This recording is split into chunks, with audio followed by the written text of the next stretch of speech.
Right, good morning everybody. We'll make a start. Welcome everybody to this illustrious building. This is impressive, an unusual meeting, I must say, an unusual venue. Thank you everybody for coming. Invited representatives, but also members of the public as well. Your interest is much appreciated. My name's Joe Manners. I'm the chair of Oxfordshire CCG. This is the board of Oxfordshire CCG. We have members of the board seated around the table, and some members are voting members, some are non-voting members, and we have a couple of people who will be invited who will explain who they are. So the first point I'd just like to make is this is a meeting in public, not a public meeting. So this is a meeting where we make decisions in public, but we don't take questions and we don't have an interaction with the public meeting, unfortunately. We have had questions that have been put to us in advance. They're already on the website, and a lot of answers are on the website too. We will try our best to answer ones we can as they come up as part of our discussion. I would also like just to ask members of the public to refrain from interrupting or asking questions from the floor, because I think what we need to do is make sure we have a good discussion and come to decisions in the best way we can. So I appreciate that. We have invited representatives of the community and the statutory members who are responsible for overseeing the health system to come and give statements. So we appreciate them coming along, and we'll start the meeting with them. But first of all, I'd just like to just go through our usual process, which is to take apologies. So we have apologies from Stuart McFarlane, who's one of our board members, and Guy Rooney, who's our medical advisor. And we have a declaration of interests, which is the usual process. We have a register on our website, so I'd just like to go around and ask if there are any further declarations that people haven't got on our website. Okay, thank you. And next we have the minutes of the board meeting held on the 27th of July. So that was a usual meeting. I wasn't there, I was on holiday, but Roger, if there's anything you'd like to sort of bring up from that? No, it was a fairly straightforward meeting, and I think provided people are happy that it's a correct record and there are no other material amendments, we should just adopt them. Okay. I won't go through all the matters arising, but I'll just take them up as read, and if people can, at the next meeting we'll have a... Sorry. People can't hear. I think they can probably hear you, Joe, but I don't think they could hear Roger. Right, okay. So just to remind the board members to speak into the microphone, make sure it's turned on. Can everybody hear me at the back at the moment? Great.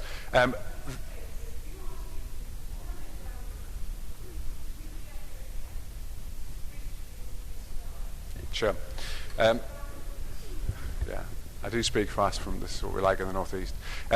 Yeah, so the other thing I'd like to say as well, the meeting is being recorded, audio, and this, for anybody to actually be part of our recording, you have to speak into the microphone. So that goes for the speakers who will address the committee, but also anybody who asks questions. So that the microphone has to be on to do that. There's also, as you see, cameras recording as well. So if anyone's uncomfortable with that, then obviously please let them know. Slow. Okay. So first of all, can I invite the addressees to the floor, and if you could go to the microphone and make sure it's switched on and address the microphone. So we have Councillor Ash Fatiman, who is going to address us, who is the chairman of HOSC. Thank you, Ash.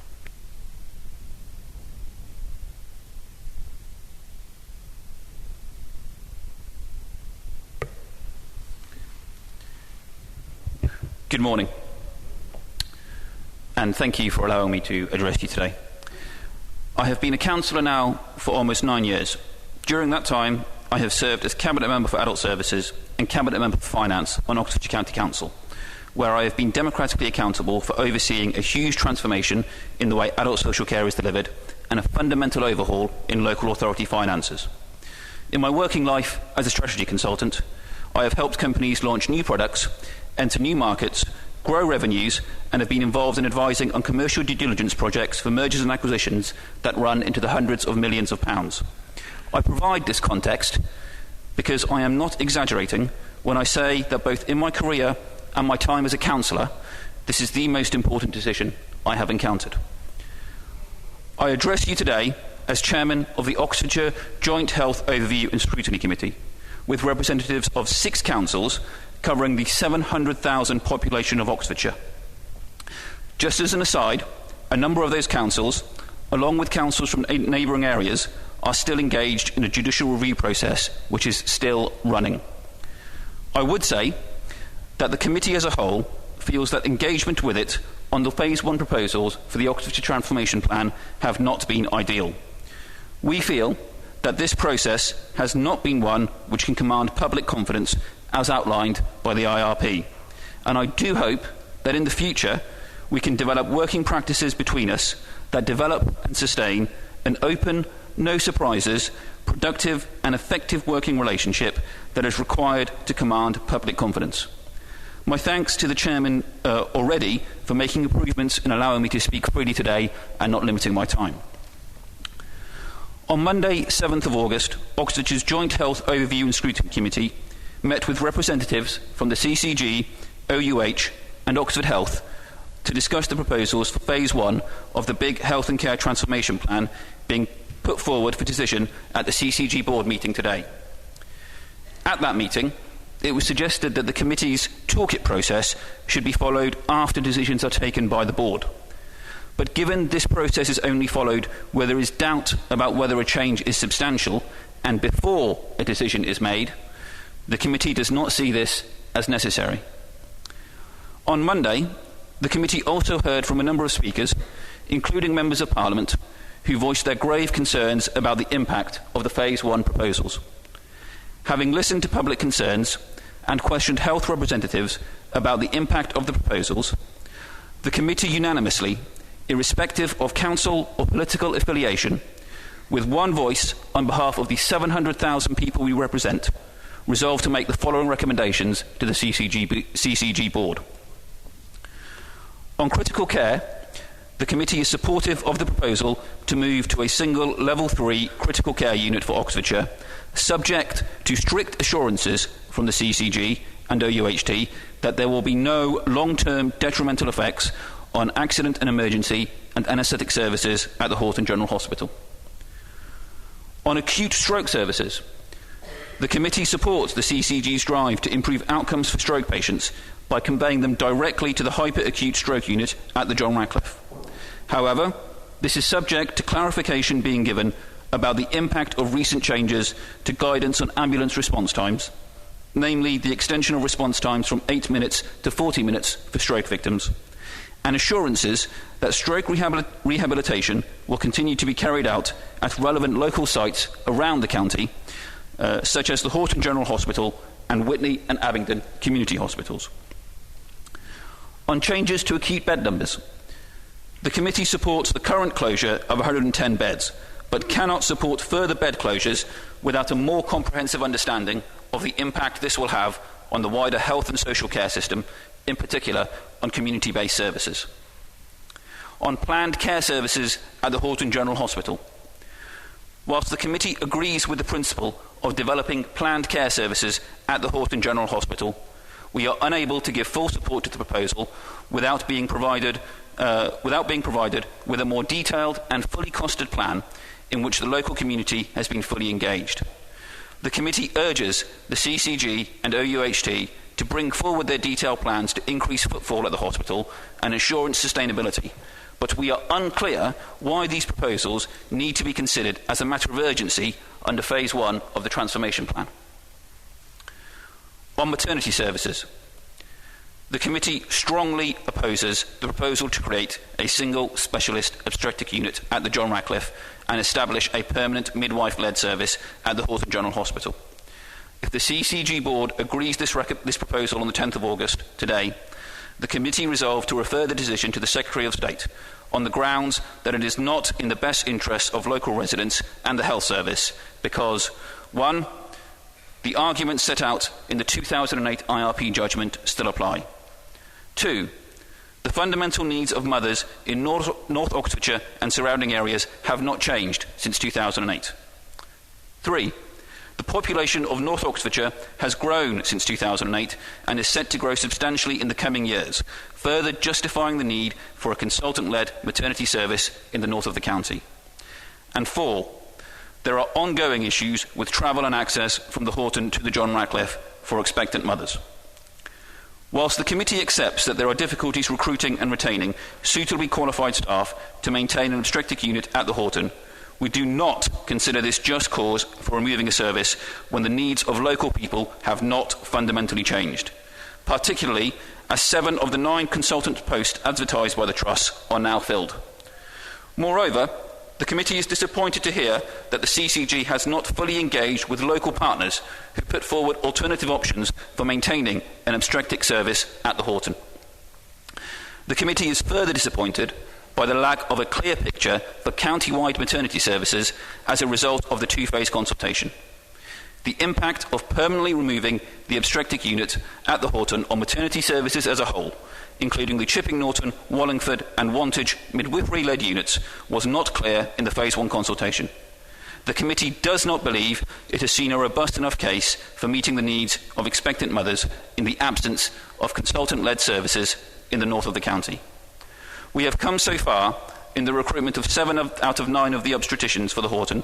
It would be a disservice to the people of North Oxfordshire to give up now, particularly with viable offers on the table. As such, on behalf of the committee, I urge the Clinical Commissioning Group Board not to agree to the recommendations before it for maternity services and to instead work with the committee and willing partners to restore a thriving obstetric-led maternity services at the Halton General Hospital. Thank you.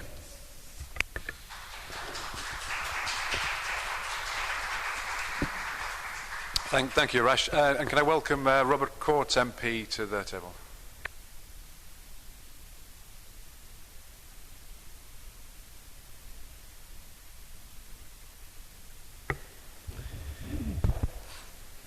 Thank you. May I start by thanking the board for their time today and for allowing me a space to speak, which both I and my constituents deeply appreciate. I'm going to concentrate upon recommendation 5 concerning obstetric and maternity services at the Halton Hospital in Banbury.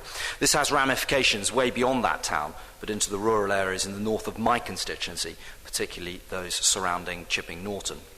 The first point to consider is the rurality of this area, which is populated by small villages that are connected by narrow lanes which are difficult to pass in winter, often congested, and that's before the major trunk roads are reached, where there is, of course, further congestion.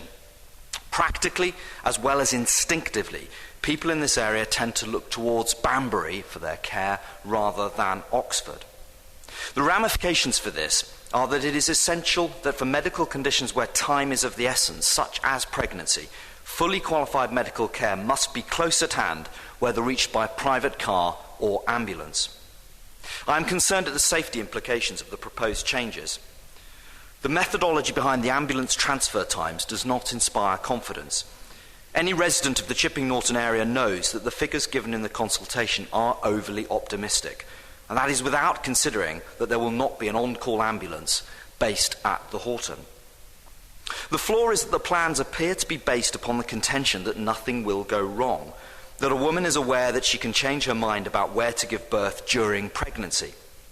The point is not one primarily about choice, but about safety. Currently, those who wish for a midwife-led birth can choose Chipping Norton or, if it were safe and open, obstetrics at the Halton. But without the latter, a change of delivery in emergency circumstances will involve a risky transfer along congested roads to the JR. Secondly, I am concerned at the implications for Chipping Norton Hospital. The consultation document appears to accept that a reduction of 17% at Chipping Norton MLU will be the consequence of a permanent MLU at the Halton. The wider document does not make any further reference to Chipping Norton, only speaking of an MLU at the Halton. The future of Chipping Norton and wider West Oxfordshire services, of course, are part of the Phase 2 consultation, but I am disturbed at the possibility that some of the work has in fact been included without consultation in Phase 1. There is a very real need for a West Oxfordshire MLU due to the rurality of the area and the increased housing plan for the area, and I am very concerned that Phase 1 has started us on a process that leads inexorably to unwise decisions in Phase 2. The implications for Chipping Norton lead me to my final point, and I would like to make some comments about process. West Oxfordshire has recently suffered the highly controversial closure of Deer Park Medical Centre in circumstances where all parties would accept that the consultation process was inadequate. We are now faced with a split consultation on the future of wider healthcare. This point has been made both by myself and others on many occasions, but it is very difficult to see how the safety of services at the Halton can be considered without looking at services across West Oxfordshire as a whole.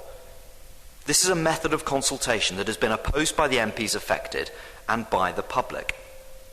The consultation is meant to consider the future of Oxfordshire's healthcare as a whole, and splitting the process into two does not, almost by definition, do that. Further, the release of these papers at 300 plus pages only 1 week ago, leaving little time for public consultation, does not inspire public confidence in a process that matters so much. The use of Deer Park, now closed, as a reference point for transfer times is indicative of a rushed process and one in which detail has been missed. I urge the board not to approve these proposals, but rather to allay the fears of those in my constituency who fear that the result of this consultation has been a foregone conclusion. But I urge instead to require the consultation to be undertaken again in one rather than two parts, with a renewed emphasis on how safety can be achieved with full obstetric services, a focus on recruitment across multiple authorities at the Halton General Hospital. Thank you very much.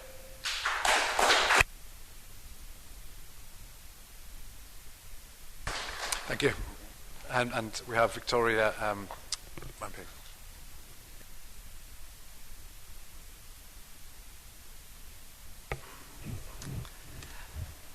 The consequences of your decision today are very significant. They're significant for the low-risk mothers who choose to give birth at the Halton MLU, who become high-risk during labour and need transferring. We know that there is a high level of transfers currently. Can you be sure that you've got enough information about the future of the static ambulance? We were told inconsistent things during the consultation process, and there's nothing in the papers before you which helps us further. We know that there have been tragic cases where difficulties have arisen. Your decision is also significant for the very many thousands of women, the 85% of women in Britain who choose to give birth in an obstetric unit, who will now be forced to spend up to 1.5 hours in their car, if they're lucky enough to have a car, in the latter stages of labour, and then wait while their partner parks at the JR. Your impact assessment, which you do have, observes that there is poor connectivity and congestion for people in the north of the county who try to get to Oxford. But your proposals rely on models which apply very much to metropolitan and urban areas, overlooking the very rural nature of a lot of our county. Can you be sure today that all travel options have been fully explored and considered? Your decision is also significant for all other services at the Halton. The Halton General currently provides almost a third of the county's A&E. The decision you make today may inadvertently put their ability to do so at risk. Training accreditation for certain grades of anaesthetists has been removed this month. Please ensure that you are fully sighted on the knock-on effects of the decision you make today. I accept that recruitment is a national problem. But can you be sure today that the Trust has explored all options in seeking to recruit the obstetricians we need? I can tell you that they have not taken up offers that I have made with my constituents of discounted housing and school fees, and I'm told by the District Council that their offers of golden handshakes have also not been explored. In these circumstances, can you be sure that there has been robust critical analysis of the workforce modelling that you see before you? Has there been sufficient exploration of the suggestion of the Banbury Health Campus, which has been put forward by the District Council on advice from consultants? It's a well worked up document, and I very much hope you're all fully familiar with it. Can you be sure that local clinicians have been properly consulted? I hear from local GPs who tell me they're worried about their voices not being heard. They're tired of the process. It hasn't felt like a consultation to them. As you know, in 2008, the IRP was left with a sense that the Trust viewed the Halton as a problem to be solved, rather than an opportunity to be grasped.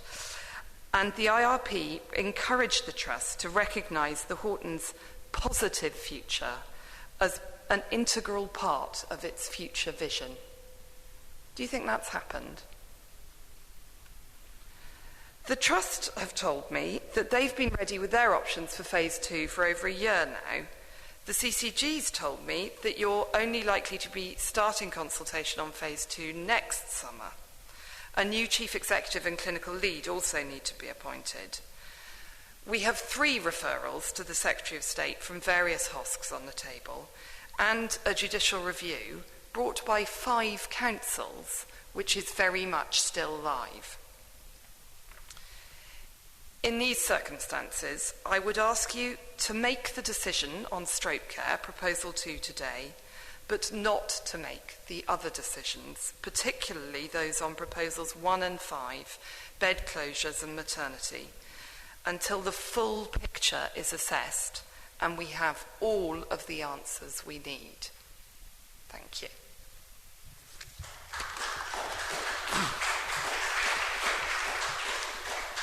Thank you. And now we have Professor George Smith, who is the Chair of Health Watch.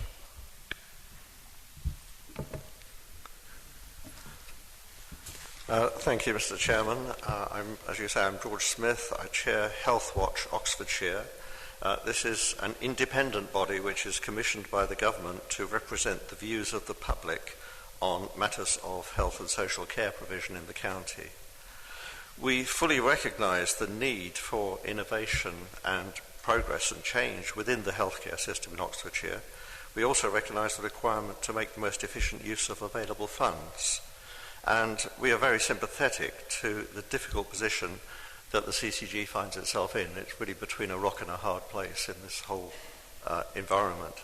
However, we have serious reservations about a number of aspects of the current proposals, especially relating to their sustainability and to the absence of any detailed planning in certain areas.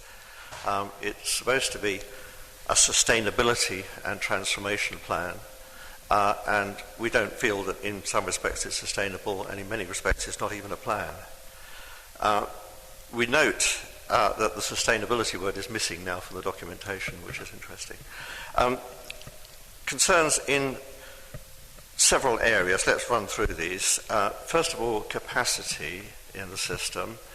Oxfordshire is faced with major growth, and from the point of view of the people in the county, we have to take a longer-term view. There is an economic development plan, there's a housing plan, there's a joint strategic needs assessment. All of these go out to 2031. And during that period, Oxfordshire is faced with staggering growth. 183,900 people expected. That's 27% increase. It's 2.5 times the level of increase in the previous 15 years. Now, the dilemma we have is that the STP, the rules for that are that it only goes out to 2021. That's what it's got to do. But we feel that it needs to take account of what's coming on beyond that. If it doesn't look beyond that, it risks failing. If there were no hospital bed closures up to 2031, then with a 27% population increase, then the per capita availability of hospital beds would go down by 27%. So there's a drop if you do nothing. we find it very hard to justify reducing bed levels at a time when the population is going up so steeply. We totally reject the idea of further 36 bed closures, and we would challenge the 110 temporary closures which are already in place. With this population increase, then it impacts on maternity services. Now, the area that I live in Oxfordshire, we had 1,000 houses built in a fairly short time. And in the years following, the people that moved in there were mainly young couples, highly skilled professional people. In the years following, we had twice the national average birth rate. The whole area was crawling in kids. It was great. And my wife and I made our own modest contribution to that total. Now, realistically, if we look at the population increases coming in Oxfordshire, the rhetoric underlying the economic growth pattern is innovation, enterprise, leading edge research. The people coming in to deliver on that are going to be, on the whole, young, relatively well qualified, relatively prosperous. As well as setting up their careers in Oxfordshire, many of them will be setting up their families for the first time as well. So an entirely reasonable expectation would be that in the period up to 2031, there will be a very substantial increase in the birth rate in the county. That's precisely what's going to happen. At that point, any attempt to limit high-level maternity services is a great cause of concern. And focusing everything in one spot, putting not just all your eggs in one basket, but all your babies in one unit, as it were, is a serious matter for concern. On the basis of the requirement for robustness, resilience, ability to withstand shocks and unexpected events, then with a population that's heading towards 800,000 plus, then the availability of 2 maternity units with full service in the county seems to us to be very, very important indeed. So we would echo previous speakers on that. Briefly on other things, the issue of stroke has already been mentioned. We fully accept the clinical argument for dealing with stroke patients at the highest possible level.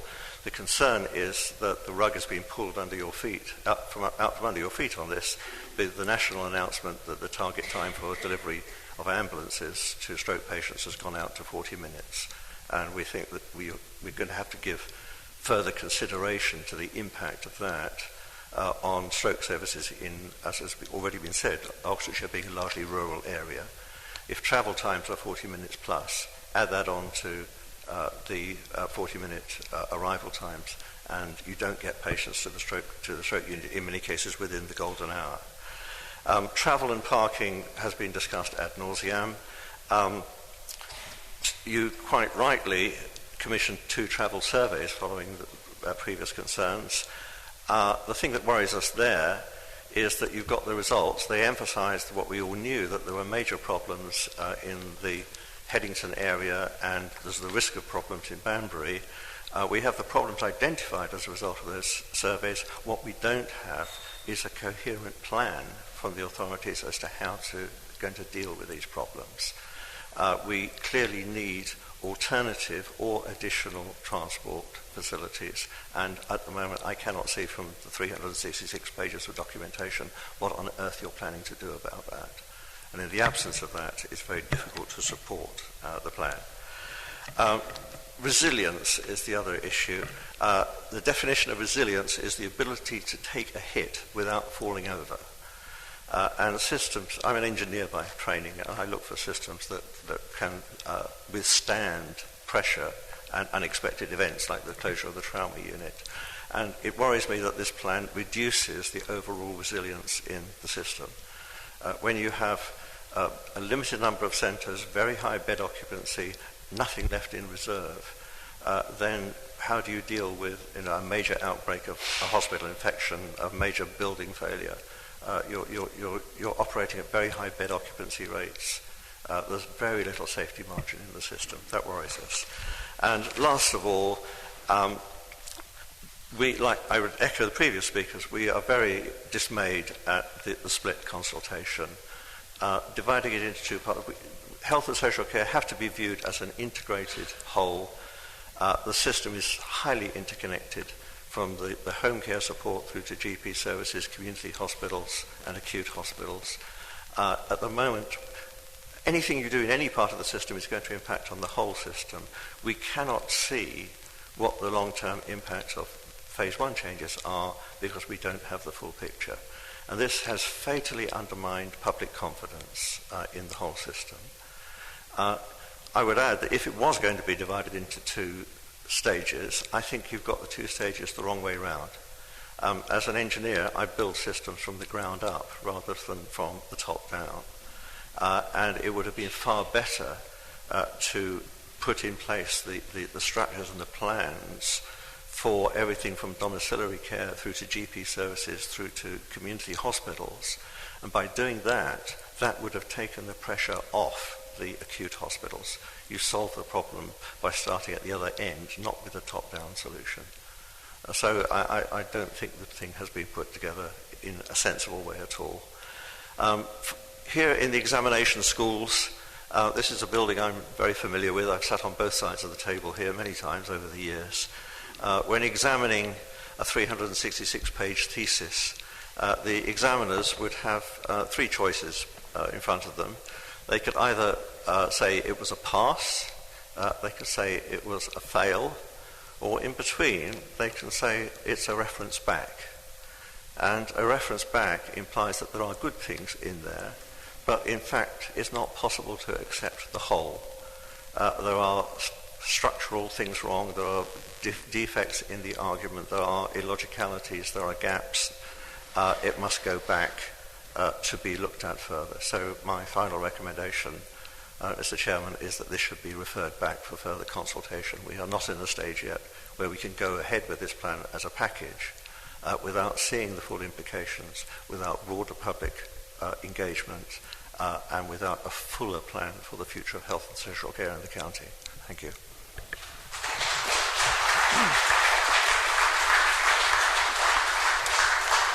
Thank you, Judge. And now finally we have Keith Strangwood from Keith Halton General Campaign.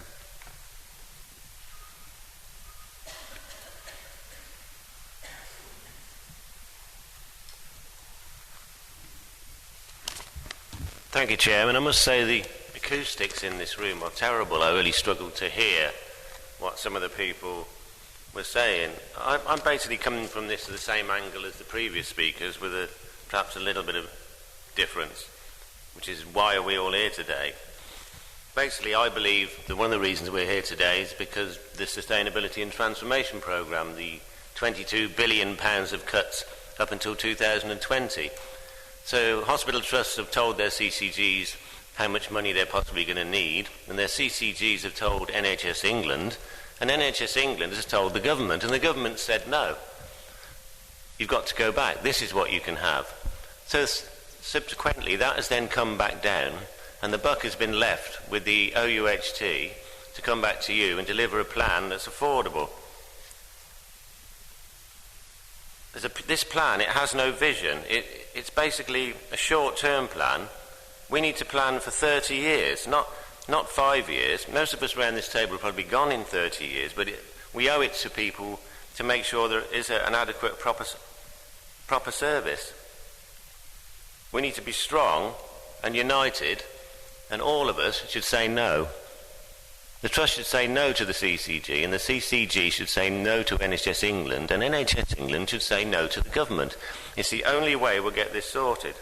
The government bailed out the banks. Why can't they bail out the NHS? The government needs to sort out PFI.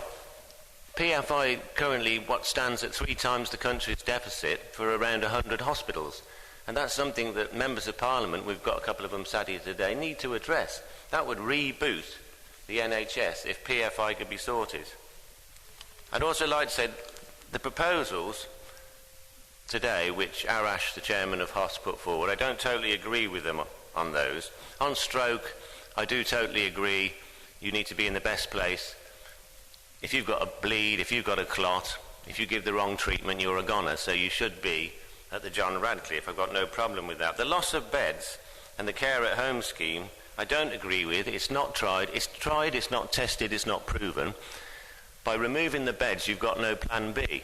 you could end up with a massive crisis, chaos situation at the John Radcliffe and even the Halton. Where are you going to put these people if this planned care at home doesn't work? So I don't agree with it.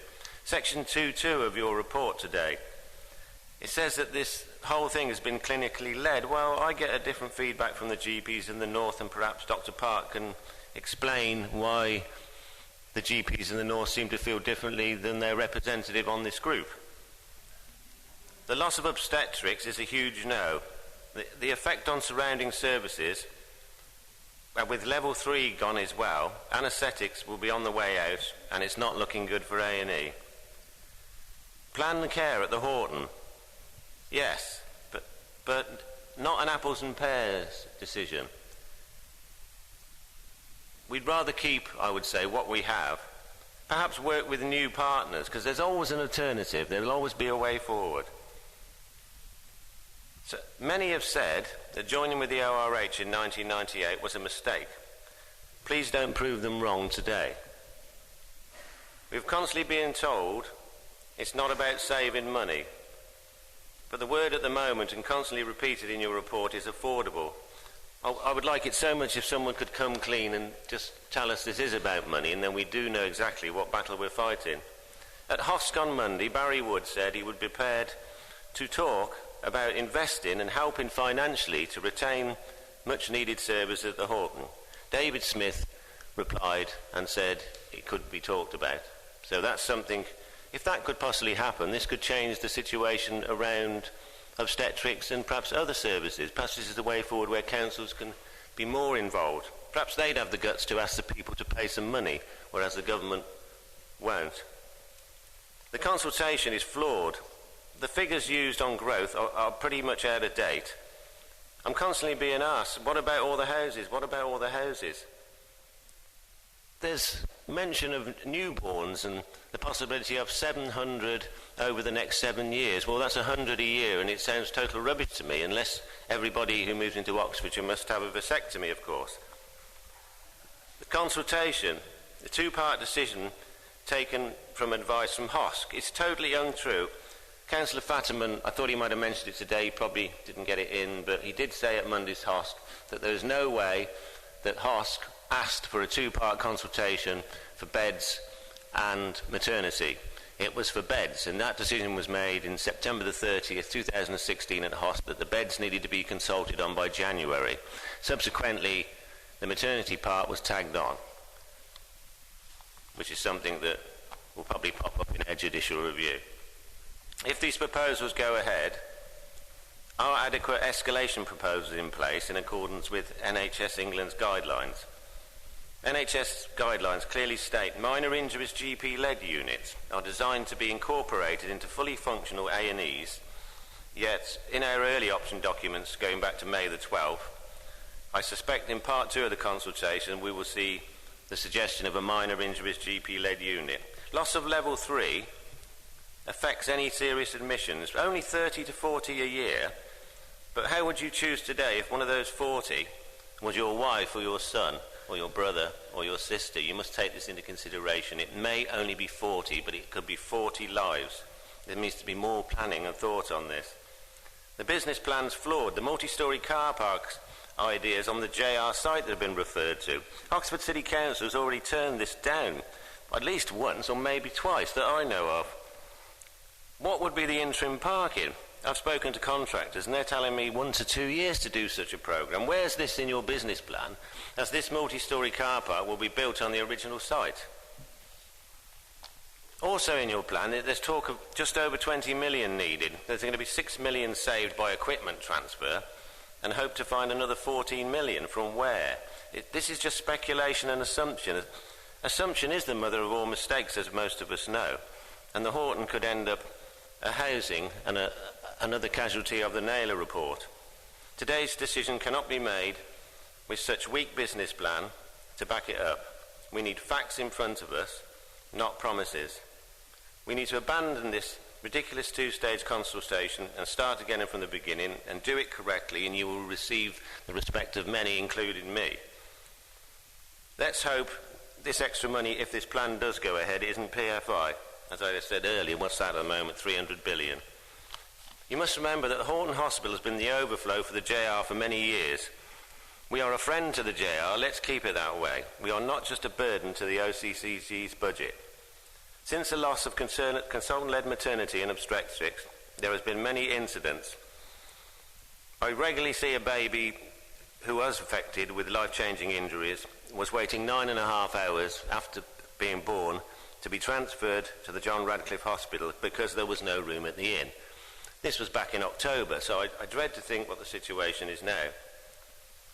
Members of HOSC were in tears on Monday, actually physically in tears, grown-up counsellors, when they listened to the heart-wrenching story from Valerie Ingram, our social media spokesperson.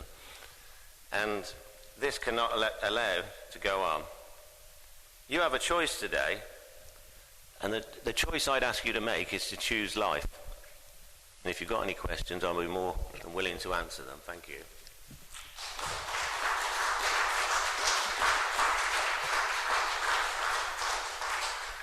Thank you, and on behalf of the board, we appreciate those addresses, and we will pick up points as we go on.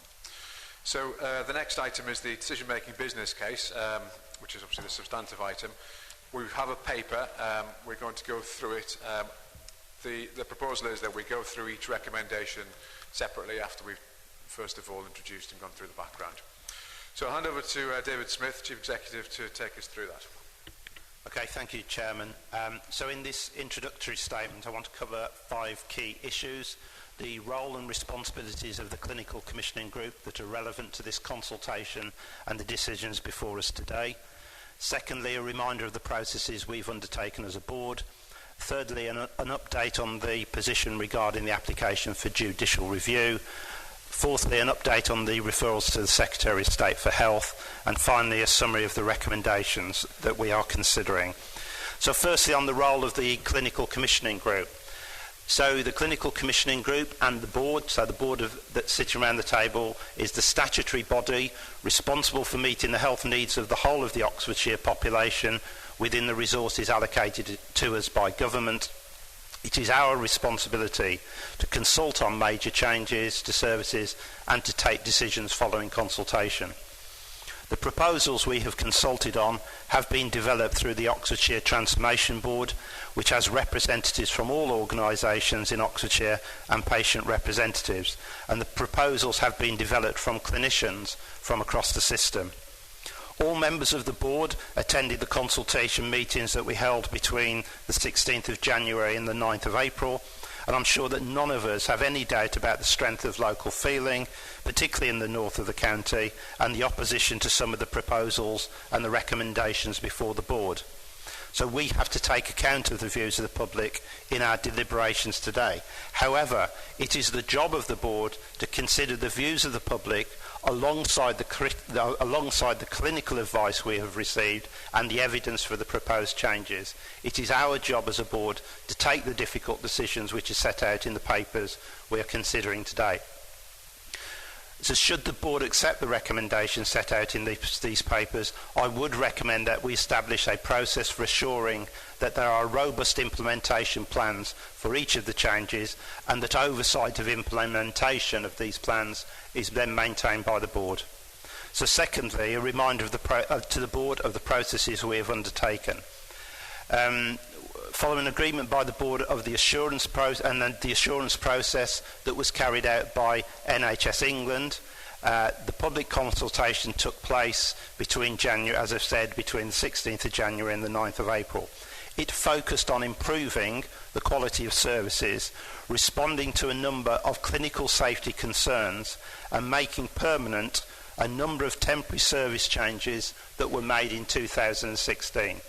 So the Phase 1 consultation was seeking views on critical care services at the Halton General, stroke services across Oxfordshire, changing the use of acute hospital beds across Oxfordshire, planned care services at the Halton General, and maternity services including obstetrics, the special care baby unit, and emergency gynaecology at the Halton General. And the consultation was Phase 1 of a Phase 2 process. We had a board meeting on the 20th of June when the board received the report following public consultation, and that is on our website. So at that meeting, the board agreed that it was assured on the consultation process. The board received the report on the consultation and noted the findings. The board noted the work being commissioned to ensure sufficient information would be available for the decision-making meeting today, and the board identified areas where additional information was required prior to decision-making. So that decision-making business case includes the findings of the formal impact assessments that have been carried out and additional work requested by the board, and then the proposed mitigations that would be put in place to address any issues raised. So our final step in the process is to consider the decision-making business case before us today and to make decisions. So the document, and you'll see within there details of final proposals, the outcomes of the public consultation, and then the findings of those impact assessments and the additional work. The document also demonstrates that the final proposals are sustainable in service, economic and financial terms and can be delivered within the planned capital spend. Further detail supporting this business case is available in a series of documents that the board has previously considered, as well as a small number of additional documents that have been produced to ensure that the board is fully informed. These documents are referenced throughout the business case and listed in Appendix A, and copies have been made available to all board members and have been published on the Transformation Programme website. The third issue, an update on the application for judicial review. So in April 2017, Cherwell District Council, South Northamptonshire District Council, Stratford-upon-Avon District Council and Banbury Town Council made an application for a judicial review of the consultation process. We have received notification from the court that the application for permission has been considered and permission has not been granted. However, the claimants have now submitted a notice of referral of claim, which is currently with the court to consider. So, as has already been said, that process is not complete. And fourthly, the referrals to the Secretary of State. Two outstanding referrals. A referral dated the 14th of February by the Oxfordshire Joint Health Overview and Scrutiny Committee on the temporary closure of the consultant-led maternity services at the Halton General. We have received in writing confirmation that the Secretary of State has referred this to the Independent Reconfiguration Panel. That letter was received and referred to the panel on the 1st of August, and the Secretary of State has asked for a response from the IRP, an initial response, by the 1st of September. The second is a referral dated the 25th of April by Stratford-upon-Avon District Council regarding the adequacy of the consultation on the proposed changes. We have been informed by NHS England that further information has been requested from that council.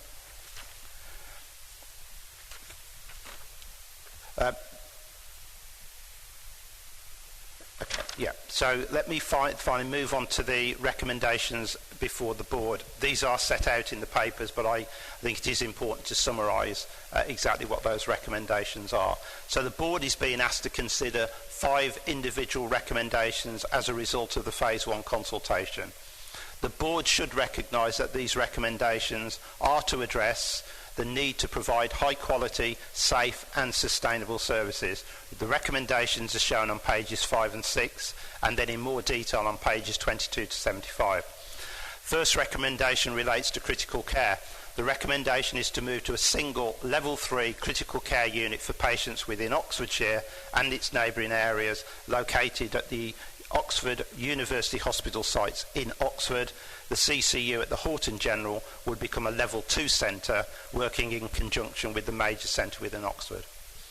The second recommendation relates to acute stroke services. The recommendation is to secure an improvement in outcomes for stroke patients through direct conveyance of all patients where stroke is suspected from Oxfordshire and its neighbouring areas to the hyperacute stroke unit at the John Radcliffe Hospital in Oxford. This will be supported by the rollout of county-wide early supported discharge, which is already available in 2 localities to improve rehabilitation and outcomes for all patients. Thirdly, changing the use of acute hospital beds across Oxfordshire. The recommendation is that the board should agree to make permanent the closure of the 146 beds, acute beds, thereby formalising the temporary changes made as part of the rebalancing the system, and that's the project relating to trying to reduce delayed transfers of care that has been running since November 2015. However, the implementation of that would be phased. The 110 beds already closed should remain so, and will enable the investment which has already been made in alternative services to be made permanent. However, the additional 36 beds will only be permanently closed when the system has made significant progress in reducing the numbers of delayed transfers of care. Any further planned closures will need to be reviewed by the Thames Valley Clinical Senate and assured by our regulator, NHS England. The fourth recommendation is the plan to expand planned care services, and that's the elective services at the Halton General. The recommendation is to separate elective from emergency interventions at the Halton General and localised care through the development of a new 21st century diagnostic and outpatient facility, an advanced preoperative assessment unit, and a reconfiguration of existing theatre space to act as a coordinated theatre complex to improve elective services at the Halton. And then the fifth and final recommendation relates to maternity services, including obstetrics, the special care baby unit, and emergency gynecology services at the Halton General. The recommendation is to make the temporary changes in maternity services that have been in place since October 2016 permanent. The recommendation is to create a single specialist obstetric unit for Oxfordshire and its neighbouring areas at the John Radcliffe Hospital, and to establish a permanent midwife-led unit at the Halton General Hospital. What we are now going to do as a board, we will go through each of the recommendations in turn. There will be a discussion of the board, an opportunity to ask questions, and then there will be the recommendation will be put formally to the board. However, before we do that, I would like to invite Dr. Tony Brent, who is the Medical Director of the Oxfordshire University Hospitals Trust, to give a position as the Medical Director of the Trust. Thank you.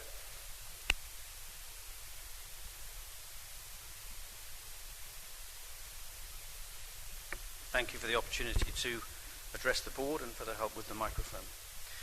I'm speaking to you as the Medical Director of the Trust that currently provides the services that are under consultation. We have obviously worked closely with the CCG to come up with these proposals, and I wanted to start by making it clear, partly in response to some of the depositions that you've heard from members of the public and politicians, that safety and sustainability have been very much at the forefront of the work that we have been doing. So in that sense, I think there is complete alignment in this room that what the people of Banbury and surrounds deserve and need is a safe and a sustainable health system, and that the services at their local hospital, to which the Trust remains fully committed, are safe and sustainable going into the future. That has been throughout this matter the Trust's primary consideration. It's also been suggested that perhaps clinical leadership of these proposals has not been strong. That is not the case. The Trust clinicians have been very closely involved in the development of these proposals. That, I think, is also very clear from the videos that were produced for the consultation process and the meetings that went on, from which I hope it is abundantly clear to board members and the public here that in each of the areas, stroke, intensive care, maternity, and the bed release, there are absolutely clinicians and clinical teams that are fully supportive of the measures that we're suggesting go forward. Just as many clinicians await with eager anticipation changes to the Halton site that will lead to the production of that diagnostic and treatment centre that we aim for, and for the very substantially increased numbers of patients who can be assessed and or treated at the Halton site, as you know in the business case, up to 90,000 per year. of great benefit to themselves and of significant benefit to the congestion issues that you've heard about in Oxford. It is important to understand that the changes that are being made, like all change, will evoke high emotion and deeply felt arguments on both sides. These changes, I think, result in a number of things, in altered expectations that are present in society at large, different expectations of the outcomes of treatment that should happen, of the safety that should happen, and of how systems and services are governed and assured. And those expectations, I think you are aware as a board, are translated into responsibilities and accountabilities on the boards of organisations that provide services and that commission them. And at the Trust, we are absolutely clear about our accountabilities to provide safe service. We recognise completely how that accountability works, and I know you are aware that the same applies to you.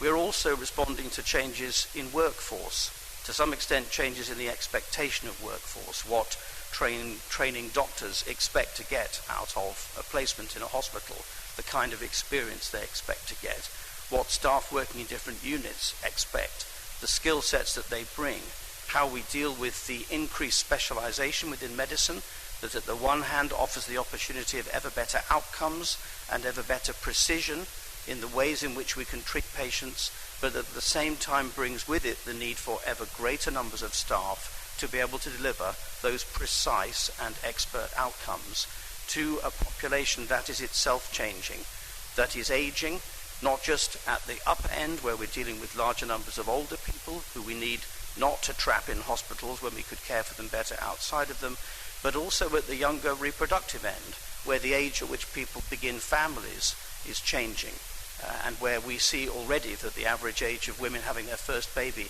is substantially older, increasing risk. We're finally seeing changes also in the evidence base. Medicine moves on continuously, and we come to recognize that things that we didn't previously believe were possible or sensible are in fact safe and reasonable. Those include early discharge from hospital to assess, they include care out of hospital, they include the safety of midwifery-led units, whether alongside or freestanding, which has been very clearly evidenced through national studies, the birthplace study being the key example, and which has been critically reviewed and endorsed through NICE, the National Institute of Health and Clinical Excellence, which recommends that women are given the option to deliver in freestanding or alongside midwifery-led units as environments where the outcome for the baby is equivalent and the outcome for the mother is better in respect to fewer interventions that are performed than would be the case in an obstetric unit. So I think I will close simply by saying that from the provider perspective, we are hoping that you will support proposals to allow those patients in the north of the county who suffer suspected stroke to have the same specialist standard of care as they would from the south of the county by being conveyed to Oxford, not Banbury. That you will allow the 40 patients a year who will be affected by the change from a level 3 unit to only a level 2 unit at the Halton to have the same level of specialist expertise delivered by trained intensivists and the anesthesiologists, anaesthetists who are doing very little other than intensive care work, to have that care in Oxford from those kinds of doctors, rather than from anaesthetists who are doing occasional cases of intensive care alongside other work. That you will allow patients who are currently stuck in hospital environments and who need to be cared for out in the community, that you'll allow the resources tied up in those beds to be deployed for their care in the community. That you will allow, by providing clarity on the strategic direction of these elements of the services of the Halton, us as a trust to develop with you and the community a vibrant vision for the future of the Halton, something we are entirely committed to doing, but which we have great difficulty taking forward while uncertainty remains over some of these key elements of the service. And finally, obstetrics, where we're asking you to agree that the evidence considered and endorsed by NICE that a freestanding midwifery unit is a safe option to provide, is one that can safely be provided in Banbury for women in that area. And that is something to be clear, that is endorsed by all of the consultant obstetricians who work in the trust in Oxford and in Banbury. It is clearly endorsed, as I say, through evidence, and only today the National Maternity and Perinatal Audit has been published, the first national audit, demonstrating some 88% of units have had difficulty filling middle grade medical rotas in obstetric units within the last 3 months at the time of the audit. So that we're talking about in the months just leading up to the end of last year. There will obviously be many additional considerations before you in the business case. They include possibilities to run consultant-only rotas at the Halton as well as in Oxford, or other forms of rotas. Just to be clear, in order to run 2 consultant rotas in Oxford and at the Halton, we would need an extra 16 consultant obstetricians at the Halton and an extra 7 consultant obstetricians in Oxford. I think I will leave it there. Obviously I can return at some point if there are specific questions you need me to answer, but I will just conclude again by emphasising that safety and sustainability of services and moving ahead to a compelling vision for the redevelopment of the Halton site is what we as a trust, working with you as your principal provider, very much want to do. Thank you, Tony. And as you say, we may need to call on you to answer any specific clinical questions that come up as part of the discussion. So I think that's it from in terms of the background and introduction. So we'll go through each of the areas. The first one we have is critical care, and I think Dr. Capobianco, you're going to introduce that. It's up to you. Thank you, Chair. So just to recap, the recommendation for the critical care is to move the level 3 care currently provided at the Halton all to the Oxford sites, so that's the John Radcliffe and the Churchill hospitals. As we've heard, this is only about 40 patients, and the vast majority of patients already are treated at the Oxford sites. These are the sickest patients who would benefit most from the specialist and intensivist care that can be offered in Oxford. And it is clear that the outcomes, if they're treated in those specialist units, are much better for them. There is no proposal to change anything in regards to level 2 or 1 critical care, and patients will be transferred back when they are deemed safe to do so. We have asked about transfers and repatriation and have been assured about this. There is no impact. We have been assured as well that there will be no impact on other services currently provided at the Halton with this proposal.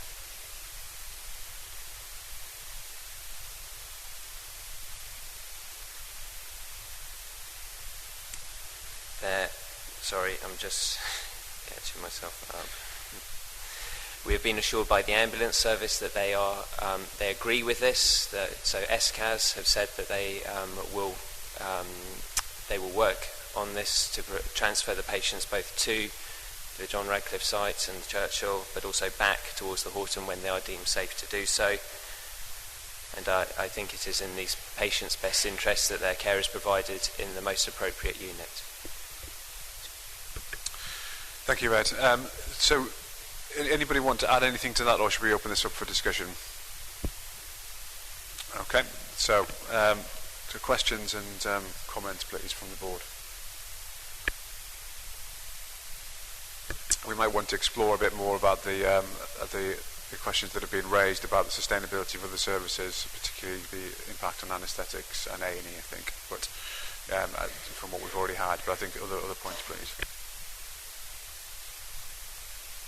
Well, it's a question of whether you're taking statements from localities now or later. Prefer to do that now or later? Now, yeah. Oh, sorry. Okay, I'll speak a little more loudly. I asked if we were taking statements, for want of a better word, from localities now or later, and apparently the answer is now. If I may be granted a certain amount of leeway, Chair, I'd like to make a short preamble about the decision-making process in North Oxfordshire. The consultation, as I'm sure everyone will have noticed, includes proposals that affect service in the north of the county more than anywhere else. And this means that the GPs and the practices in my locality have discussed this at significant length in the last 12 months or so. As Councillor Fatamian has said, this is one of the most important decisions they will ever make, at least in this capacity. And therefore, we have constantly discussed all the issues at every meeting and in between, ensuring good feedback from both the people who actually come to the meetings and from their practice when they go back. Most recently, we've renewed the steer in the last 2 weeks or so from all the practices. It's worth the views of my locality's GPs are therefore mixed, but I've done my best to present a consensus view. It's worth stressing that to GPs that actually support these proposals, or at least proposals that involve services being removed from Bedworth and Halton, do so with reluctance. In an ideal world, we'd like to see all these services continue at Halton. However, the GPs do act and think as commissioners, and therefore they accept the national context in relation to workforce, and improvements in care can eventually deliver better outcomes for our patients. Given that, on critical care specifically, the practices have discussed the matter again extensively recently and are unable to reach a consensus. Okay, thank you, Paul. So can I have other comments and questions about this area? Louise, thank you. Again, I'd like to just make a little bit of a preamble that goes across several of these areas as your lay member for public and patient involvement. I had the pleasure, and it was a pleasure, to read through 1,200 odd direct comments by members of the public in the consultation process. I spent 3 hours going through them, and there was a considerable, if not overwhelming, support for retaining the services at the Halton, but in particular the issues around obstetrics and anything affecting the future of the A&E department. I've taken account of the excellent work of my CCG colleagues and partners. Throughout this process, we have very actively engaged with the public and a variety of different partners, and as your public and patient involvement representative, I think that is, I can testify that it is excellent. It's been a very high level of consultation. I also think that there have been a wide range of other views that have been taken into account. I myself have spent 40 years in the NHS, and in parallel with that, 40 years in research. And in the end of the day, my decisions are based on evidence. That's either good research evidence, or where that does not exist, the opinion of experts who are independent of the processes. One of my concerns is that there has not been sufficient independent view. We have heard a lot about clinical views, but they are the clinical views of those providing the services. And while that is exceptionally important, it is also important to have views that are independent of that. I will make a comment on this particular issue that we are now currently considering, and that's the critical care service. It is not actually a current critical issue. It is an issue that could have been considered in phase 2, and in my view it should have been considered in phase 2, particularly here because there's an absence of evidence that this move will not impact on other services, while it may well be better for the small number of 40 patients, and that has been described, and I think that can be evidenced. There is an absence of evidence of the effect of the removal of the anaesthetic rota on other services. Thanks, Louise. I think it's probably worth picking up, I guess, on those last 2 points particularly. So, first of all, the views on the evidence of whether it's a better service for those 40 patients, and secondly, for the sustainability of the anaesthetics rota, and particularly the impact on A&E, which I understand is the major concern. Does anybody want to make any points on that? I think we've had in the paper some responses for that, but I think one of the questions that was raised at the June meeting was the the sustainability anaesthetics rota. So yes, because we have had some responses for that, particularly through the training, but also from the trust point of view. So if I picked that up, so that was a question asked a lot. It was reiterated at our June board meeting about the anaesthetic rota, and would the implementation of any of these proposals impact on that anaesthetic rota. The discussion we've had with the trust, and is reflected throughout the document, is there was a separate rota for the obstetric anaesthetics, and obviously that would cease if we support the proposal. But none of the other proposals will remove the need to have anaesthetic cover at the Halton site, and in fact the planned care proposal requires additional anaesthetic cover at the Halton site, so the general anaesthetic cover would continue to be provided. And there was a question about the potential training impact as well. We have had some responses from the Dean, is that correct? Yes, and I can't remember which page it is on, but the Health Education England's response around was that the removal of obstetrics from the site would not be a significant issue in terms of looking at the training accreditation for the other anaesthetists. For board members, it's on page 11 of the document at the bottom of the page. Okay, so just to reiterate, because I think it is really, really important that this is a strong view that we've heard, strong view of the public, strong view from Louise, that changing level 3 to going to Oxford would not have any impact on potential future of A&E. That's the message that we've got from the trust and also from the Health Education England and the clinical senate.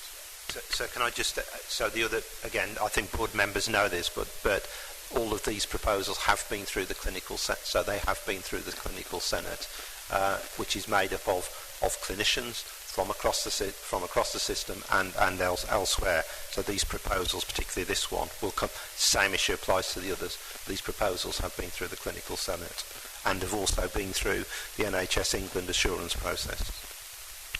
David, I think most people will know, but perhaps not everyone in the audience, what is the clinical senate exactly?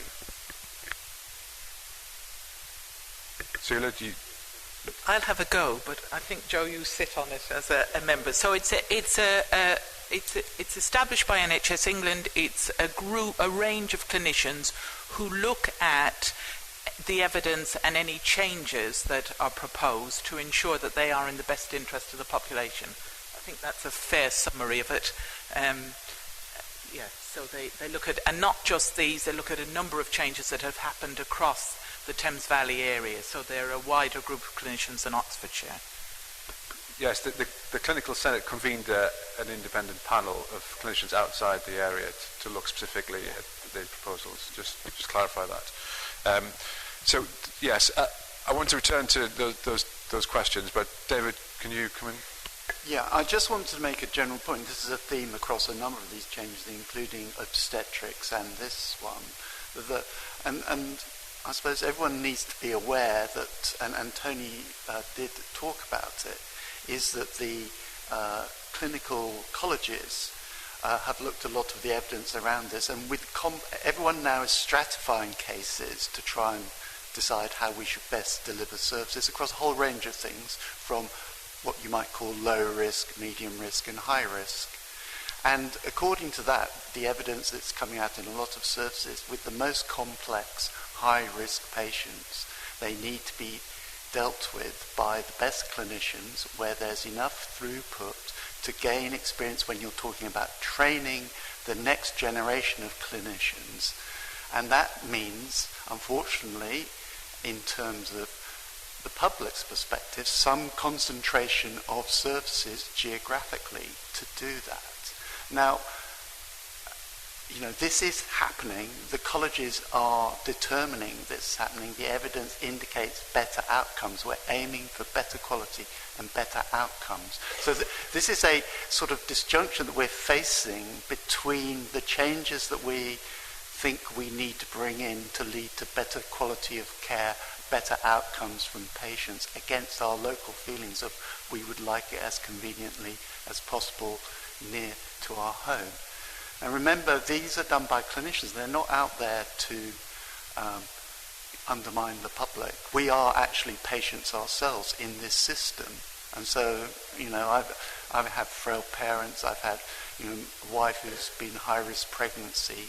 We are aware that this happens ourselves.